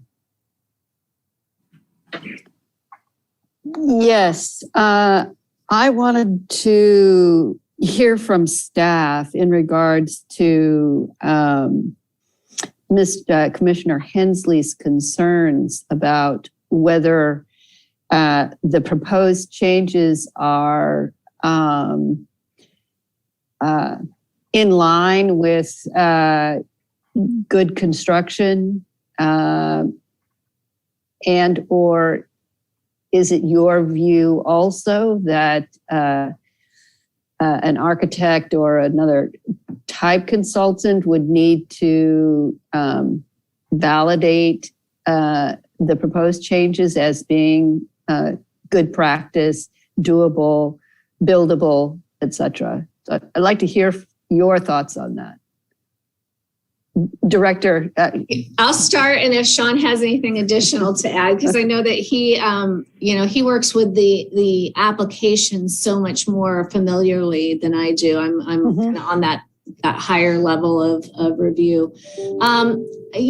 Ultimately, you could have an architect that's going to, that could show you how it could be designed. Ultimately, a developer, there might be some developers out there that are going to, push the boundaries and find ways to make some. So we really tried to think through, would you include the side yard or only in certain circumstances? A lot of those different issues and concerns that were discussed at those 3 different meetings. And, I think you could go to that process and do that exercise, and it could show that, yes, this can be met. There will also be designers out there who are going to say how it's really hard to meet. So, I think that, even if you hire somebody and you do that, but certainly we've shown where, it could be met in certain ways. I think it's just, similar to when we make any code change over time, we'll see what works and what parts of it we didn't catch. Yeah. Yeah. Okay. Yeah. And if I may, Brandy, add a couple of comments. We are not designers. We're not architects. We're planners. But we work with designers and architects all the time. What some of the things we look at is the benefit to the future residents with additional outdoor living space. We're looking at those livability quality of development standards, or impacts of the development standards. Also, it would, just the knee-jerk reaction would result, and I can't say definitively, because to Brandy's point, there could be some creative designs that maintain the existing square footage in ways we don't know right now, but you could see more subterranean. I'm just, who knows? But we would see generally, a reduction in the volume above grade. So, that's the most we can say at this point. But again, we're really looking at all perspectives, neighbors, the future residents, and the designers and architects are another big part of it as well. Right. Okay. Thank you. Okay. Commissioner Hazeltine? Yeah, Commissioner Hensley, is this this is a silly question maybe, but are we going to be seeing more open space from putting it in, zoning it this way? Compared to what we have currently? Is that the way to do it? Yeah, that was the whole goal is as it reads today, developers are basically incentivized to provide the minimum outdoor living space, provide it in one area off the living room or other such area, and they basically get a 200% bonus to meet the calculation needs. So if the requirement is 350 square feet, they basically have to provide 175 square feet, put it in the right place, and they get a 200% bonus, and they meet their requirement. What we did when we changed the code was we basically did away with the bonus and made anything smaller almost penalized in counting square footage. So we took the code and turned it around basically. So now if the minimum is 350 square feet, they have to provide 350 square feet. And if they're going to provide a small balcony, it's not going to count at full space credit. So we basically turned it around to what we want to see. Okay. But yeah, did that answer your question? Yeah, it did. Okay. And Mr. Scalia, I do thank you for all your feedback and work on this. I know you guys did a lot. And that's one of the things I'm, I don't know, worried about, but I guess interested in is that, like, I would rather know before we see projects start coming through, like, is all the parking going to go underground because we made this change? And is that really beneficial? And my other thought is, like, they might put all the outdoor living space on the roof, even with the big penalty to do that, to maximize their indoor space. And that's just kind of, and I don't know if they're going to do that, but I'm just, that's what I'm worried about. Are all those unintended consequences that that you get from making code changes. So that's why I would rather kind of test run it, or at least have some more feedback before we went forward, rather than let it loose, let the developments come forward and then realize, I think a lot of times you'll see there will be a lot that they're going to be just like, tell us what we need to do. We'll figure it out. We'll grumble a little bit, and then we'll just figure it out how to do it. And then there's the lowest common denominator, the person who's going to try and figure out how to wiggle around it in a way that now creates something not, like creates another problem. And unfortunately, like you could have a designer show you, yes, this can be done. This is how, these are, examples of how you can do it and it can work. I think you're always going to have somebody who's going to find that workaround. Yeah. Any chance we can hire the guy from 217 Prospect Avenue? That guy was good. All right, Commissioner Boswell, welcome back. Happy to be back. I've read all the material that's been provided here, and it's sometimes kind of hard to follow what's exactly being changed and what's exactly going to happen with all this. To put it in context, can maybe somebody on staff give us some examples of how developers have violated the intent of the existing code and yet have met the letter of the code? Because I think that's the impetus of what started this. What kind of things are they doing? Yeah, I think that there were some example projects, and some even before I started, where what they'll utilize are those bonuses that Commissioner Hensley was mentioning. So, okay, well, we put the 175 square feet off of the main living space so we can get our bonus. But it's not really providing 350 square feet of outdoor living space. It's providing 175 square feet of outdoor living space.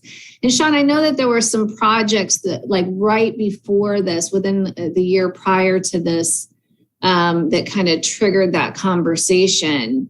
Do you recall those? Or I don't know if you'd worked on those. I remember a couple of projects and the way they had designed and I remember they were multiple, they were larger than 3 units. So they came to the Planning Commission. And I'm thinking of the one on Prospect Avenue. And I think there was a lot of discussion, a lot of concerns about the outdoor living space. It was all minimal, taking full advantage of the bonuses. And the way it was oriented was, I think, may have been south facing. So it was really it was kind of a combination of this is as small as it can be, and it's oriented in a way that's, not good for light and air based on, and sunshine based on the angle of it and the adjacent properties. It was kind of like the perfect storm that just accentuated that maybe we need to look at outdoor living space.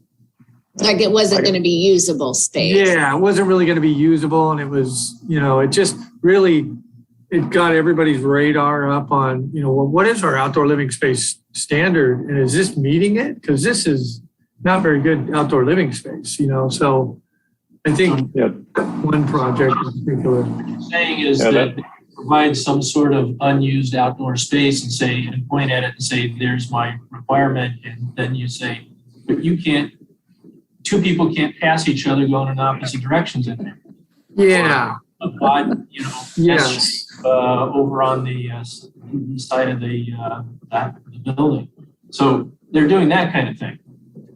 And that can't be stopped without making change to the code. Well, there's a you have to have one location. You have to have at least 300 square foot in one location.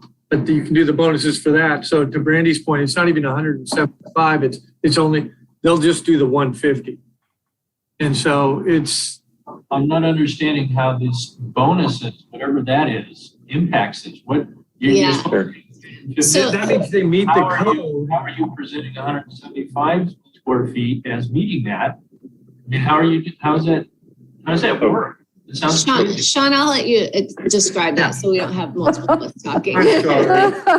It's basically you're given a 200% bonus if you meet certain minimum parameters for your outdoor living space, for example. So if it's adjacent to a living area, a common living area, and then it has minimum dimensions of, I want to say 10 by something, 10 by 15. So it's you meet that bare minimum, and you get, in the development standards, you are granted a 200% bonus for your area. A bonus towards meeting the requirement of, let's say, 300 square feet minimum in one place. So you get to count the 175 square feet as double. Correct. Because of what? Because of the way the development standard is written. So you're required to have 350 square feet, but you can just offer 175, and somehow you're rewarded for that. Correct. In our development standard, you're rewarded. Here's an example. Our code actually says, yeah, here you can read it. Under the calculating of outdoor living space, one of the sections says a bonus of 200% of the actual area shall be granted for private patios, balconies, and decks, which have minimum dimensions of 10 feet by 15 feet and are located immediately adjacent to either a kitchen, dining room, living room, or similar common area. Okay, so I remember reading that, and it makes a little more sense now hearing it out loud from someone else. But Matthew is telling us that those bonuses are eliminated, right? You're going to eliminate those bonuses? So right. Say, hey, look at me. I got 175 square feet off of a living room. So that's going to satisfy the requirement. That's no longer going to be possible. It'll satisfy 175 square feet of the requirement. Right. It's not, so they still have to come up with another 175 square feet. Or whatever yeah. Yeah, there's a minimum. It's 300 square feet is the minimum. So half of that, 150. Right now, if they just do 150 off of that, that living room or dining room, then, and it's 10 feet by 15 feet minimum in dimensions, now they've met their requirement. Well, that's only 150 square feet. So what the proposed from what the commission had put forward back in January was to eliminate that bonus. So 150, they still have to come up with another 150 for that unit. It's not going to be possible. If this gets implemented as described by Matthew, then it's not possible for them to have that way to provide less space. Right. And the bonuses were based on having this outdoor living space in specific places or as specific types of outdoor living. You couldn't just point to the backyard and say that's it. And what we were looking at was more in that the multifamily. In like single family, well, of course, SB 9 will change all of that, but in single family, the requirements more easily met for that outdoor living space. It's really when you have, 2, 3 on a lot and you have these requirements for outdoor living space and they're trying to maximize what they're building on their site versus with single family, your buildable area is going to be a much smaller portion of your lot. Okay. So if I may. Really the R3 stuff. Yeah, and we also made a change. So currently in an R2 or an R3, your rear lot has a rear setback in basically their backyard of an R3. And currently that basically meets all of the outdoor living space requirements. So we also gave them, I think we cut that down to 50%. So they don't get to count their whole backyard anymore towards outdoor living space. That provide more outdoor living space than just the backyard. So I think in the blue folder item, Commissioner Boswell, did you get a chance to take a look at that? I made a couple slide decks of summarizing the kind of code in each zone, and then the outdoor living space calculation, and then also the project that kind of at least kicked us off for me was the Prospect Avenue location. Did you get a chance to look at that? I don't recall there being a slide deck. It was a blue folder item from Lena, probably around 4:30 today. No, 2 o'clock, 3. Yeah, maybe can I share it? Sure, go ahead. Looking through it. It's just item. It just says written comments on non-agenda items received after release of agenda. Oh, okay. So it's the one in regards to this. Yeah. Oh, okay. Yeah, I scrolled past the pictures. Now it's okay. I should be sharing my screen. Can everyone see that? yeah, I'm looking at it now. Okay. So this was a January 2020 project that came forward. It's on 217 South Prospect. It's a 5-unit condo in an R3 neighborhood. And if you look at the front page, every time they're getting the 200% bonus, and they're exceeding their minimum requirement, which I think is 350 square feet in R3. And the rear unit has 510 square feet because, again, they're getting the bonus for the rear setback area. But the two that are really the concern, like this project had 3 units here in the front, 2 units here in the back. And both these units here basically provided these little balconies, and they faced each other. They were, 20 feet off the ground, barely minimum 10 by 19. But this developer got 200% bonus because it's outdoor living space. And this is the only outdoor living space provided for this unit. And same for this unit. This one had a patio on the front, this one had a patio. So this is kind of what kicked it off for me. And I did not agree that this was outdoor living space. But that was just my opinion. But anyway, that's what kind of started this. There's no privacy. They face each other. They're over the garbage or the parking, whatever was below here. I would not let my kids, go play out there. Like, this is what did it for me. So anyway, Thanks for the explanation. That makes it a lot clearer. Thank you. Okay.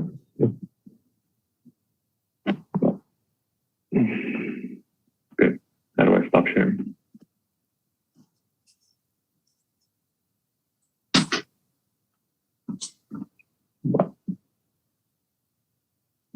Okay. Yeah, so that was a blue folder item for the commissioners. Because I know this is out of left field and very what's going on, and it's hard to understand the calculations. And, like I said, it took us a long time to get our heads wrapped around this. So, but anyway, that's it for me. Commissioner Lamb, you have your hand up? I do, yes. So I think the question before us is, do we acknowledge the work that was done prior to this commission, right? Acknowledge that work as being diligent, and acknowledge the perspective of the staff, and move the letter onto the council, or do we wait?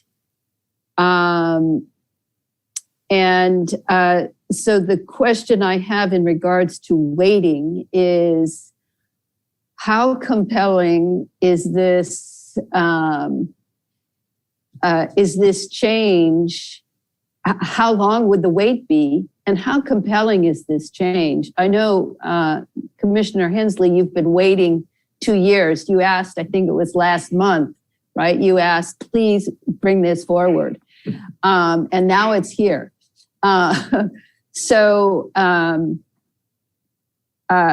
Again, if we don't pass it, what's the consequences? And how compelling are those consequences? is this, so let me maybe direct that to both you, Commissioner Hensley, and you, Director Forbes. How long is the wait to bring this back again? Will it be another year? Right? And so maybe let's start with that question.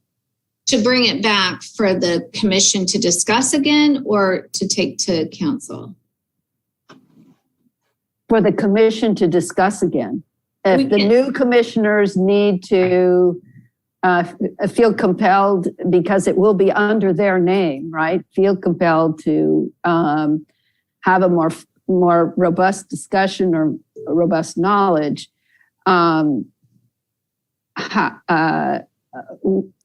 How long will it be before it gets back to this spot again, and then more time to get on to the agenda of the council? Right. I think as far as getting it to the council, we now have kind of that path forward of because before it was like we made a motion. I'm like, I don't know how to get that. Our agendas were so stacked at the council meetings. I'm like, I don't know how to even get this onto an agenda. Then we had two commissioners who left. It was just a lot of change that and Commissioner Hensley had asked about it. I'm like, I have heard, by being on like a Harbor Commission meeting, I heard them talk about, we forwarded a letter to the council with our request. I'm like, okay. So I think that part is going to be the easier part, because when you come to what conclusion you want to move forward, if you continue this conversation with this new set of commissioners, we'll just do it as, here's the letter we want to provide, and here in approving that. So that way it's just taking care of that way.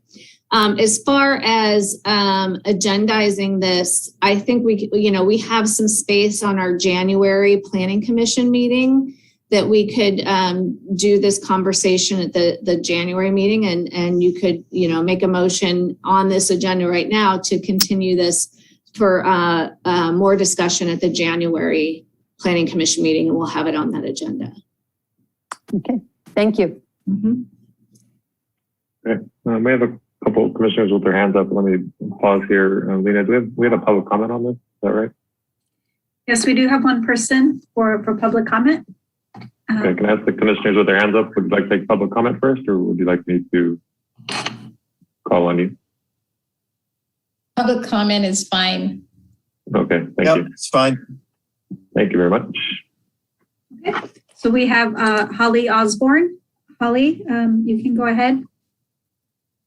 Okay, let me start with stopwatch.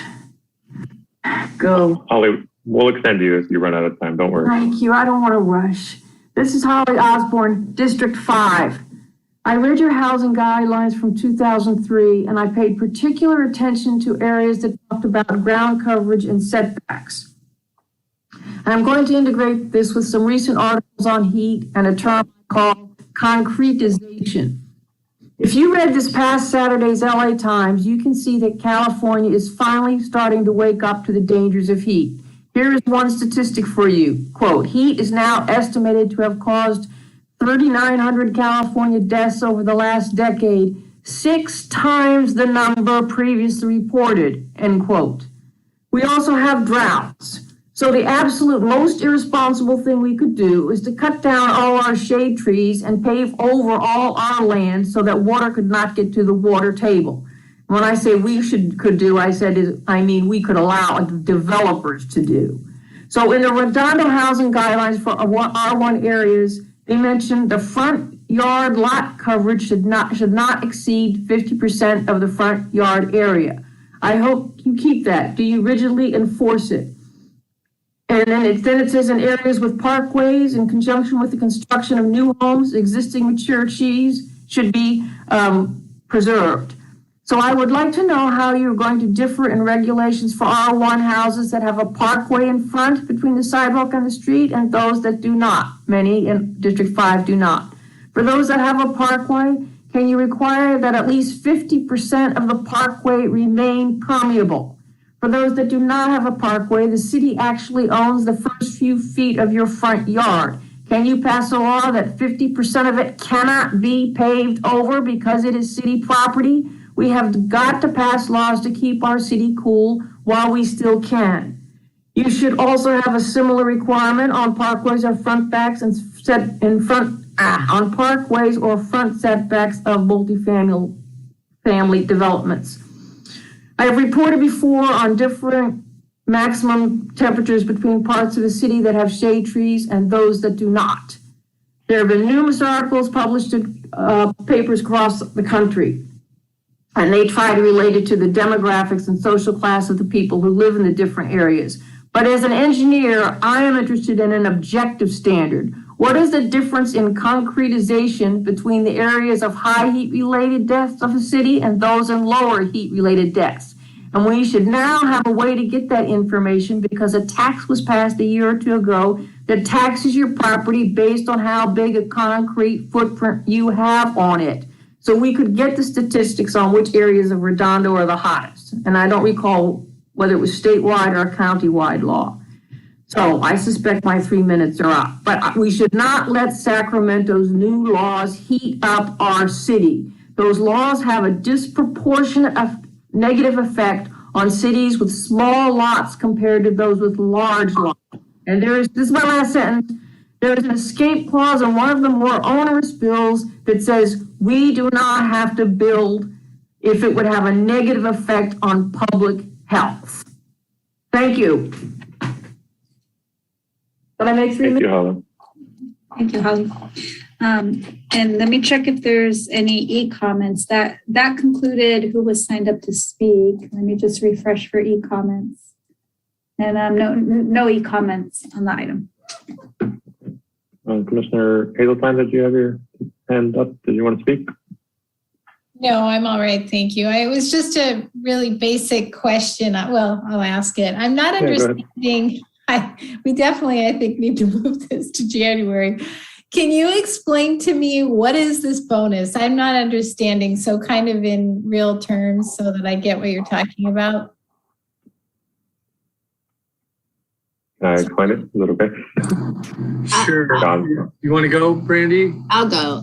So currently in the regulations, and this was the concern, or one of the concerns, is that there's this bonus. So if you have a requirement of 300 square feet of outdoor living space, right? If the outdoor living space that you're providing has dimensions of 10 by 15 minimum, and it's off of a dining or living room or other common area of the house, not a bedroom, but off of one of those areas, it can count towards double. So you only have to provide 150 square feet in order to provide to meet your 300 square feet requirement. Well, the point is you want to have 300 square feet of outdoor living space, right? So I'm not sure at the time, what the intent was for giving these bonuses, except for, well, at least it's off of a common area, it will be used more.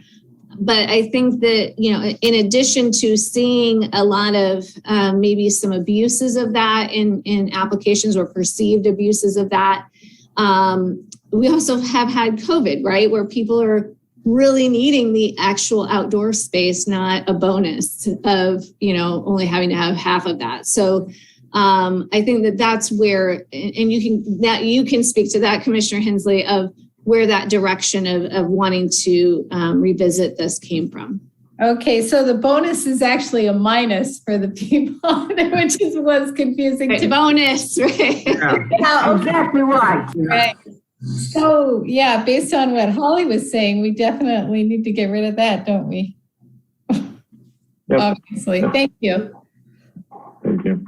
Yeah, and again, I understand completely. It's hard to get your head wrapped around, and there's a lot of parts of the code, and you really have to dive deep to understand all the calculations. And yeah, so, okay, let me go to Commissioner Geddes. Yeah, I like the direction of this. I think this is really great, Matt. Do I understand correctly that when we do have the opportunity to vote on this, what we're voting on is for this letter to go from the commission to the city council. And you're basically asking for resources to have these changes tested by an engineering architectural professional to see how it could be gamed so that we can cover up the loopholes, basically. Do I understand that correctly? Yeah, and that's to make sure that there's no unintended consequences, because we made all these changes over Zoom, through meetings. You think you know what you're designing, and we just may not. So that's the one thing. But the second point in my letter is the blue folder item was we really only covered R2, R3, and maybe RH zones. So, condominium things. But as was mentioned earlier, R1 and R1A, you basically meet your outdoor living space with your rear setback alone. You don't need any other balcony or patio provided. And we didn't really change any of those requirements, which I think also should be looked at. We didn't look at mixed use or commercial, what counts as outdoor living space, what doesn't. It's kind of a bigger topic is what I was trying to get at, that, we kind of really dug deep in this bonus area and made changes we think are beneficial, but it's kind of a limited. And what I want from council is two things, as you said, some resource to basically check our work and see what would be come from it. And then two is I want their, thumbs up to say, please keep working in this area so that we can continue as a commission to work in other zones and other areas, make similar changes. Right. So this is a vote on implementing the changes in your draft.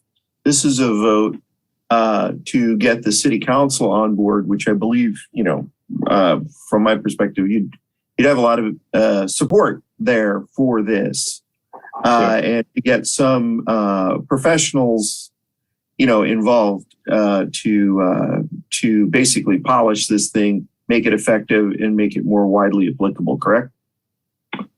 Yeah, and based on what the designer makes, we might make other edits or changes if it's not what we intend to happen. And council could say, yeah, keep working in other zones, but we don't need to go outside consultant. We think it's fine. That's an option too for council. But yeah, what we're trying to decide is on the letter. And I will say, hearing from some commissioners, if we want to keep working on it, so we don't have a mass exodus of staff quitting, I would highly recommend we take this in a subcommittee so we don't have to spend another 3 meetings and 9 hours talking about this, because staff will have my head. So that's all I'll say. If we want to talk about it in January, that's fine, but I would then agenda a subcommittee so that basically 3 of us need to go offline and talk about this and hash it out and come up with something that 3 of us can agree on, and then bring it back to the whole commission to discuss in a more succinct way and save everybody time. So it's just a letter of the council asking for resources. Yeah, sorry. No, not the letter, but if the commission wanted to make changes to the actual changes of the code, I'm sorry, not the letter. Right, with this is post letter and post approval by council. No, if you didn't want to send the letter to council, if you wanted to say, I don't understand it well enough, I want to make my own changes, I want to put my own fingerprint on this, like I'm sending this letter, if you want to make those changes, I'm saying that needs to be taken basically offline. Right, but what you're asking us right now is to vote on sending this letter to council to gain further support toward this effort. Yeah, yes, that's what's before us tonight. Okay, thank you. Okay, Commissioner Lamb, you hand up? Yes, segueing off of the prior question, and that is, what specifically, again, will the consultant be tasked with? My understanding from a prior conversation is that this consultant would not make any recommendations to the municipal code. This consultant would merely verify that these minor changes could be implemented by a developer. Do I have that correct? That question was to me, right? I'm sorry. Yes, that question the question was to you, Matthew. Okay, no problem. Commissioner, I'm sorry. Commissioner. Okay. Yeah, the feedback that I would be looking for from a designer is what would be built based on the code as we drafted it. What would be built? Yeah, so I presume a developer and a designer and an architect is going to maximize the interior space and maximize the dollars they can get from any one unit. And that's their goal. So I would like to see what they would actually build based on these requirements of outdoor living space as we've drafted them. And you're talking about receiving information that would include all relevant possibilities. Is that correct? I don't think all relevant possibilities. I guess, they're not going to come up with 31 designs. I have no idea how many they're going to have. I've never gone through this process. So, right. Yeah, I don't know exactly what that looks like. Right. But I am nervous to unleash this without knowing what could come of it, because it may be worse than what we have potentially.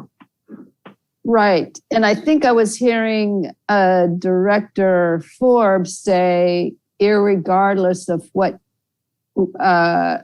you write, what change you make, there will always be someone who will find a way to do a get around, right? Yeah. What then would be the value of having the consultant, knowing that there's always going to be developers who will get around the municipal code? Yeah, if what's designed is not what we intended, or somehow the outdoor living space is still unusable, it doesn't meet the definition, and that's what they would build, and I would propose to change the code, whatever draft we have, to change it to more align with whatever we see as usable outdoor living space. Okay, thank you. Mm-hmm. Okay. I don't see any other hands up. I do appreciate everyone's feedback and willingness to look at this. And so, thoughts on what to do? I heard in the beginning some request for more time to absorb, more time to digest, and I think that's more than appropriate. But after digestion and understanding, is the thought to send some sort of letter, and this is probably close and we can make some tweaks, or is this the new commissioners want to start over is not the word, but make their own edits and tweaks? Okay, well, that got a whole bunch of hands. Commissioner Geddes? Yeah, let's hear what Commissioner Barrett has to say. Oh, sure. Commissioner Barrett? Oh, thank you. I was just going to respond to you, Commissioner, to confirm, yes, I would like a little more time, as I mentioned at the top, to review these issues further, to familiarize myself and candidly to be more educated about, and have the opportunity, if possible, to speak not only with staff, but to meet and speak with District 5 residents on their views. And to be able to pick this up at a later date. I think I heard January at one point. I don't know if that's what folks have in mind, but something other than this evening. Sure. Commissioner Geddes, you're next. Do you want to go? Or yeah. The idea would be if January seems like a good time frame, so would we basically vote to agendize it for January? Yeah, we can continue this item to January. You can continue a discussion item, right? And is that right? Then okay. Yeah, you could. It's a discussion item, so there's no, and there's no public hearing notice on it anyway. I would just say to agendize, just so that way it doesn't get bumped to another section of the code, but rather stays under the discussion, of the agenda, but rather stays under the discussion. Okay. Well, I think we have section K for that. Oh yeah, there is. You could continue it, and then it's just an item K. I just wanted to make sure it wasn't going before any public hearings prior to public hearings. Sorry, go ahead, Commissioner Geddes. No, I was saying, do we do we vote to make sure it's continued or agendized? Yeah, you would want to make a motion to either continue or agendize this to the January 2022 Planning Commission meeting. Okay. After the discussion is finished, right? Right. Yep. Commissioner Boswell? Yeah, I just wanted to also say, I think it'd be a good idea to take this up again in a future commission meeting.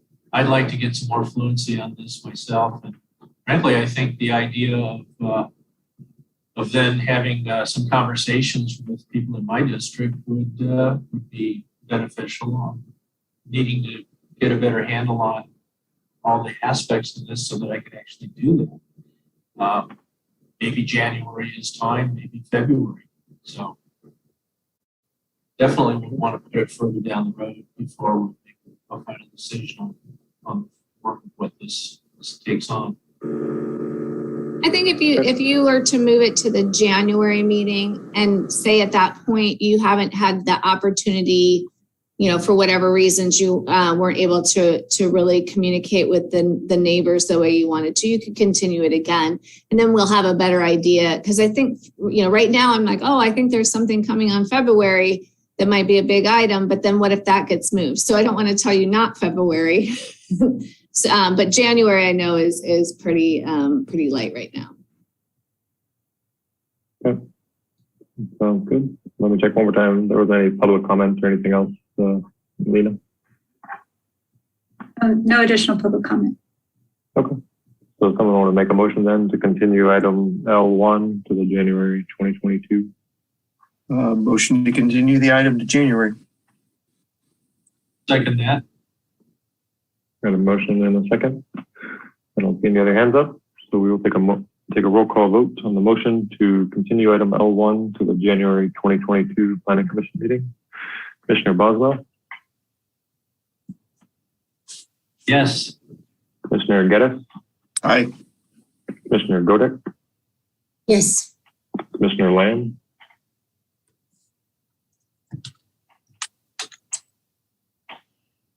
Commissioner Lamb? Aye. Commissioner Barrett? Aye. And Commissioner Hazeltine? Yes. And myself, yes. Thank you. Okay. So moving on, the next is item L2, discussion and possible action regarding amendments to the Planning Commission bylaws, change the meeting start time. So, I think we have a draft resolution in our agenda packet. And I don't believe there's any sort of staff presentation, is that right? No, just to bring different commissioners, especially the newer commissioners up to speed. The start time has been 7:00. Just over a year ago, we brought this forward to consider starting earlier because the meetings do go long. And I think with the virtual, we certainly have the capacity to join usually a little bit earlier. And I think at the time it was, we didn't know how long, we still don't know how long we'll have the virtual meetings. But it was just not something that the commission wanted to change at the time. What we've seen with some of the other commissions, Harbor Commission's a 6:30 start, the Historic Preservation Commission's a 6:30 start, City Council's a 6:00 start. So it was just something that you may want to consider and think about what will work, even if you have to make if you're working from home now and eventually we'll be working, in an office and, what's your time to come back, keeping that in mind too. We don't want to, really burden anybody that way, but it's just to give that a little bit of extra room to get started a little bit earlier. Staff, just so staff do not have an issue with that. We stay here from, the end of the day, 5:30 till when the meeting starts and then through the meeting. So that 5:30 to 7 is a lot of extra time that we're kind of hanging out doing some extra work. Not to say that there's anything wrong with doing extra work, but it's, you know, a little bit earlier kind of saves us a little too. Yeah, and just if I may, the referral from last month to add this to the agenda, the referral did state 6 p.m. So that is what's drafted in the resolution, although, you know, the commission can still consider, you know, a different time, such as 6:30 or whatever you wish. So is there any commissioners with opinions? I'll put my opinion up. I think 7 o'clock was the standard time, but, you know, meetings would go till 1 and all sometimes. So, yeah, I'd be in favor of an early time. I did struggle a little bit with the 6 p.m. start today, even working, you know, being from home. So I'd be in favor of a 6:30 start time. Commissioner Godek?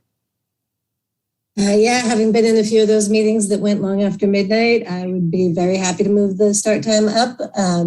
Either 6 or 6:30 would be good by me. Okay, thank you. Commissioner Barrett? My personal preference, and it's only that, is to begin at 6 p.m. Okay.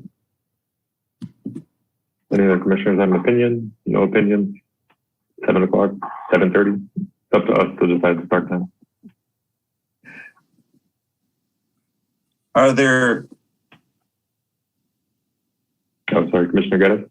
Yeah, are there any commissioners for whom 6 o'clock really doesn't work?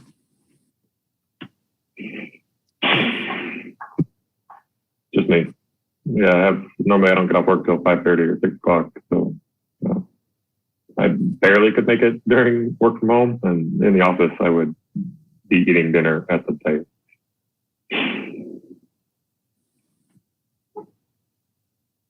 Is there anyone that 6:30 doesn't work? It's a half hour earlier than our 7 o'clock current time. Commissioner Hazeltine, you had your hand up. Did you mean?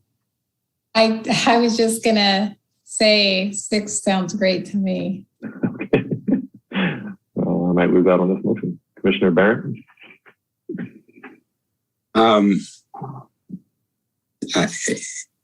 Just reiterate, personally, 6 is best for me. If we weren't going to do 6, the closer we could be to 6, if 6:15 works, I'd be okay with that. The earlier, the better. Okay. For 15-minute intervals, Director Forbes, possible, or is it generally 30 minutes? It's up to you. You can set the time. It doesn't say it's not possible. So.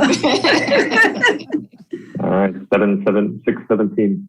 The other thing I'll say is we can make any change we want tonight, and then all it takes is an agenda is discussions like we had tonight. We can change it anytime. So, you know, we could try 6:30, and if I'm the only holdout and later somehow makes it easier for me, you know, then I'd be okay with 6. But yeah, I'd prefer to go with 6:30 and at least move it 30 minutes forward and see how it goes. Because currently it's 7 if we do nothing. So I guess if there's no hands up. Commissioner Hazelton? I don't think I understood you. Are you saying let's try for 6, and if you can't make it, we'll make it 6:30, or? I would like to try at 6:30, and then if that somehow, if my schedule changes in the future, I'd be more open to 6. So, I have a lot of late meetings with overseas parts of our company, and they, you know, I normally work till 5:30, if not 6.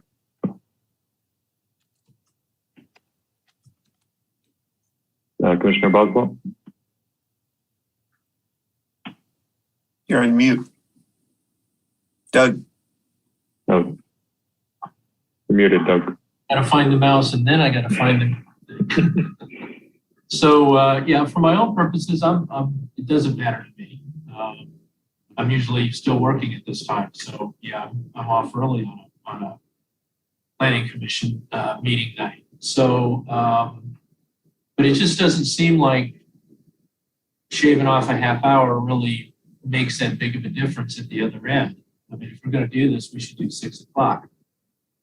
On the other hand, I think the biggest priority is making sure that everybody can be here. If Matt can't be here at 6, we shouldn't do 6. So do we do 6:30, 6:20, 6:18? I don't know. I think we should just have Matt pick. He's the guy that has the most trouble getting here the earliest. And, go ahead. Him to throw out what he prefers and we'll vote on it. I was just going to say, if we think about it, if we had started at 7, it would be 10 o'clock.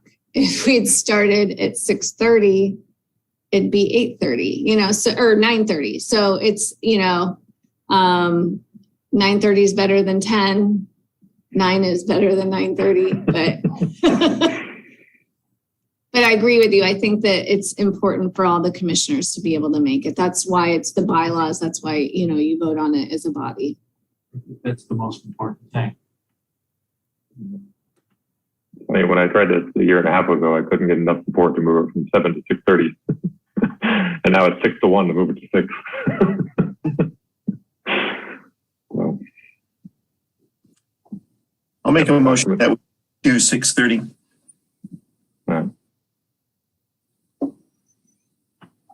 Okay, so there's a motion to adopt the resolution editing the start time to 6:30. I'll second. Good. No, I see no hands up. No public comment on this anyway now. No public comment. It's just like roll call, I gotta check. So. All right, I'll take a roll call vote then on the motion to adopt the resolution, amending the planning commission bylaws to change the regular meeting time with the one edit to change the meeting start time to 6:30. Commissioner Boswell. Aye, aye. Commissioner Geddes. Aye. Commissioner Godek. Yes. Commissioner Lamb. You're on mute. I'll get this one day. Aye. Commissioner Barrett. Aye. Commissioner Hazeltine. Aye. And myself, yes. Thank you. And if my schedule does change in the future, I'll be sure to agendize another change, move it early. Thank you. Yep. Okay, that was item L2. Next, items from staff. Yes, I just want to give you a heads up. On Tuesday, the City Council directed staff to prepare an urgency ordinance to address the regulations coming forward after SB 9. And then that will be followed up with the official ordinance, but it'll be an urgency ordinance first. So it won't come to you before the urgency ordinance, but it will come to you sometime probably early in 2022, just so that we can get some regulations in place, the little bit that we can put in place to regulate the impacts of SB 9. We're looking to do that.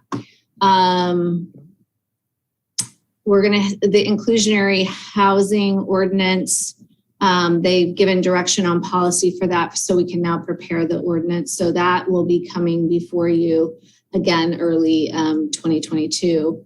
Next month, we have, as a reminder, we're going to have the residential design guidelines consultant is going to come in, and we're going to go through, they'll do a presentation. What do we have? Why are we revising it?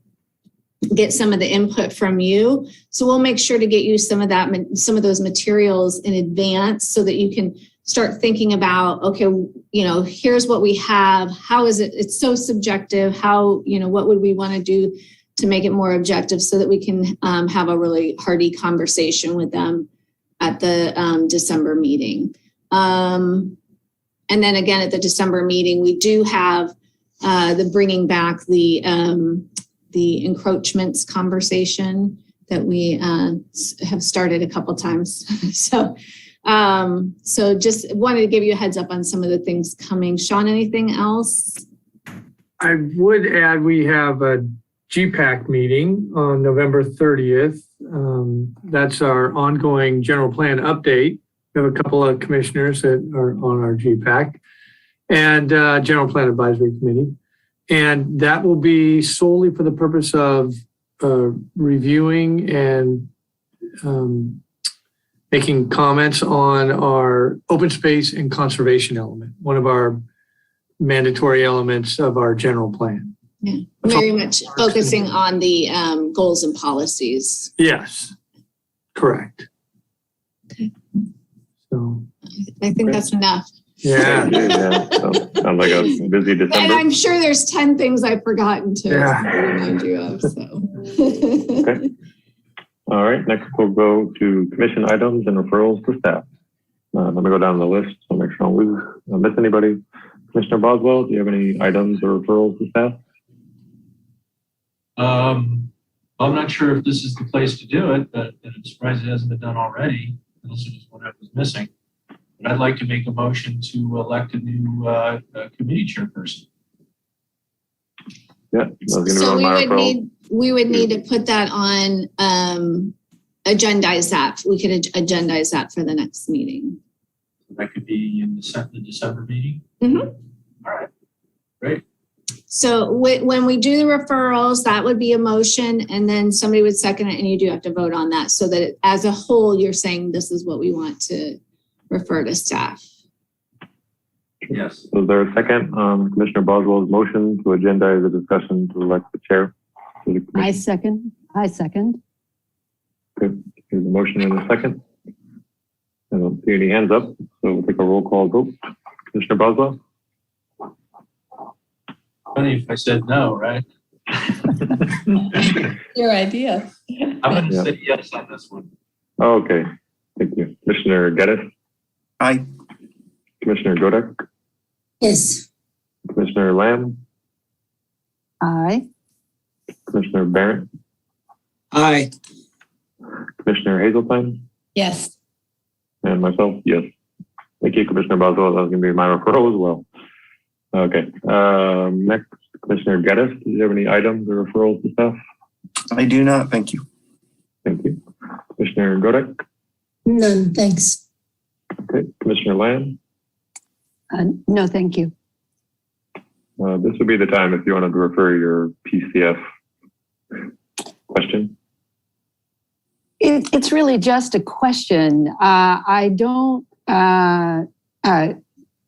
What Mr. Nelson is asking for is the FAR for excuse me, the FAR for the PCF zone, and I don't believe that that's worthy of a full discussion by the commission. So I guess the question would be how else can this information be, how else can Mr. Nelson obtain that information? That's my question. And it's not clear to me at this point in time that staff can actually answer that question. Got it. Well, what I can say is under the Redondo Beach Municipal Code 10-2.1116, that gives the regulation or this development standards for the PCF, and that's in the inland. For coastal, and there the floor area ratio is determined subject to Planning Commission design review. Actually, pretty much everything in that zone is Planning Commission design review determined. And then under the regulations for it was PCF, right? Under the coastal zone, floor area ratio is Planning Commission design review as well. It does have some height limits. That's 10-5.1116 of the Redondo Beach Municipal Code. Right. So the question, I think, the deeper question is, since the FAR is determined by the Planning Commission, each of those parcels will have a different FAR. Am I correct with that? It may, yeah. And where could Mr. Nelson find out what those FARs are on those pieces of land? Oh, what they are currently. Yes. Oh, okay. I thought you meant what is allowed. What's currently, he probably just needed to do a public records request, and we could see if we have what the approval was. We definitely have the approval for Kensington, so he just needed to do a public records request for that. Okay. Yeah. Thank you very much. Sure. Thank you. I wasn't quite sure what you were asking on his email. Yeah. Yeah. Thank you. Thank you. Okay. Thank you, Commissioner Lamb. And I'll just say in general, if something is not like worthy of a planning commission discussion, at this time, you could always ask staff, like, hey, where can I find this zone code? And they can just send us an email later, so we can know. That's kind of what I consider, the next level down. If we don't need an actual presentation or any sort of material or any discussion, just those kind of questions. So, okay. Anything else, Commissioner Lamb? No, thank you. Thank you. Commissioner Barron. You're on mute. My apologies. No, I have nothing further. Thank you. Okay. Thank you. Congratulations on your first planning commission meeting. Commissioner Hazeltine. I have nothing. Thank you. Congratulations on your first planning commission meeting. 9:15. Celebrate the time. And myself, I have no referrals. Commissioner Boswell made the only one I had. So that is it. And with that, we will entertain a motion to adjourn. Motion to November adjourn. Planning Commission meeting. Is there a second? A second. Okay. I don't want to do a roll call vote. Any objections? None. Thank you very much, everyone. Thank you so much. Good night. Thank you. Thank you. Bye. Thanks very Next much. Bye-bye.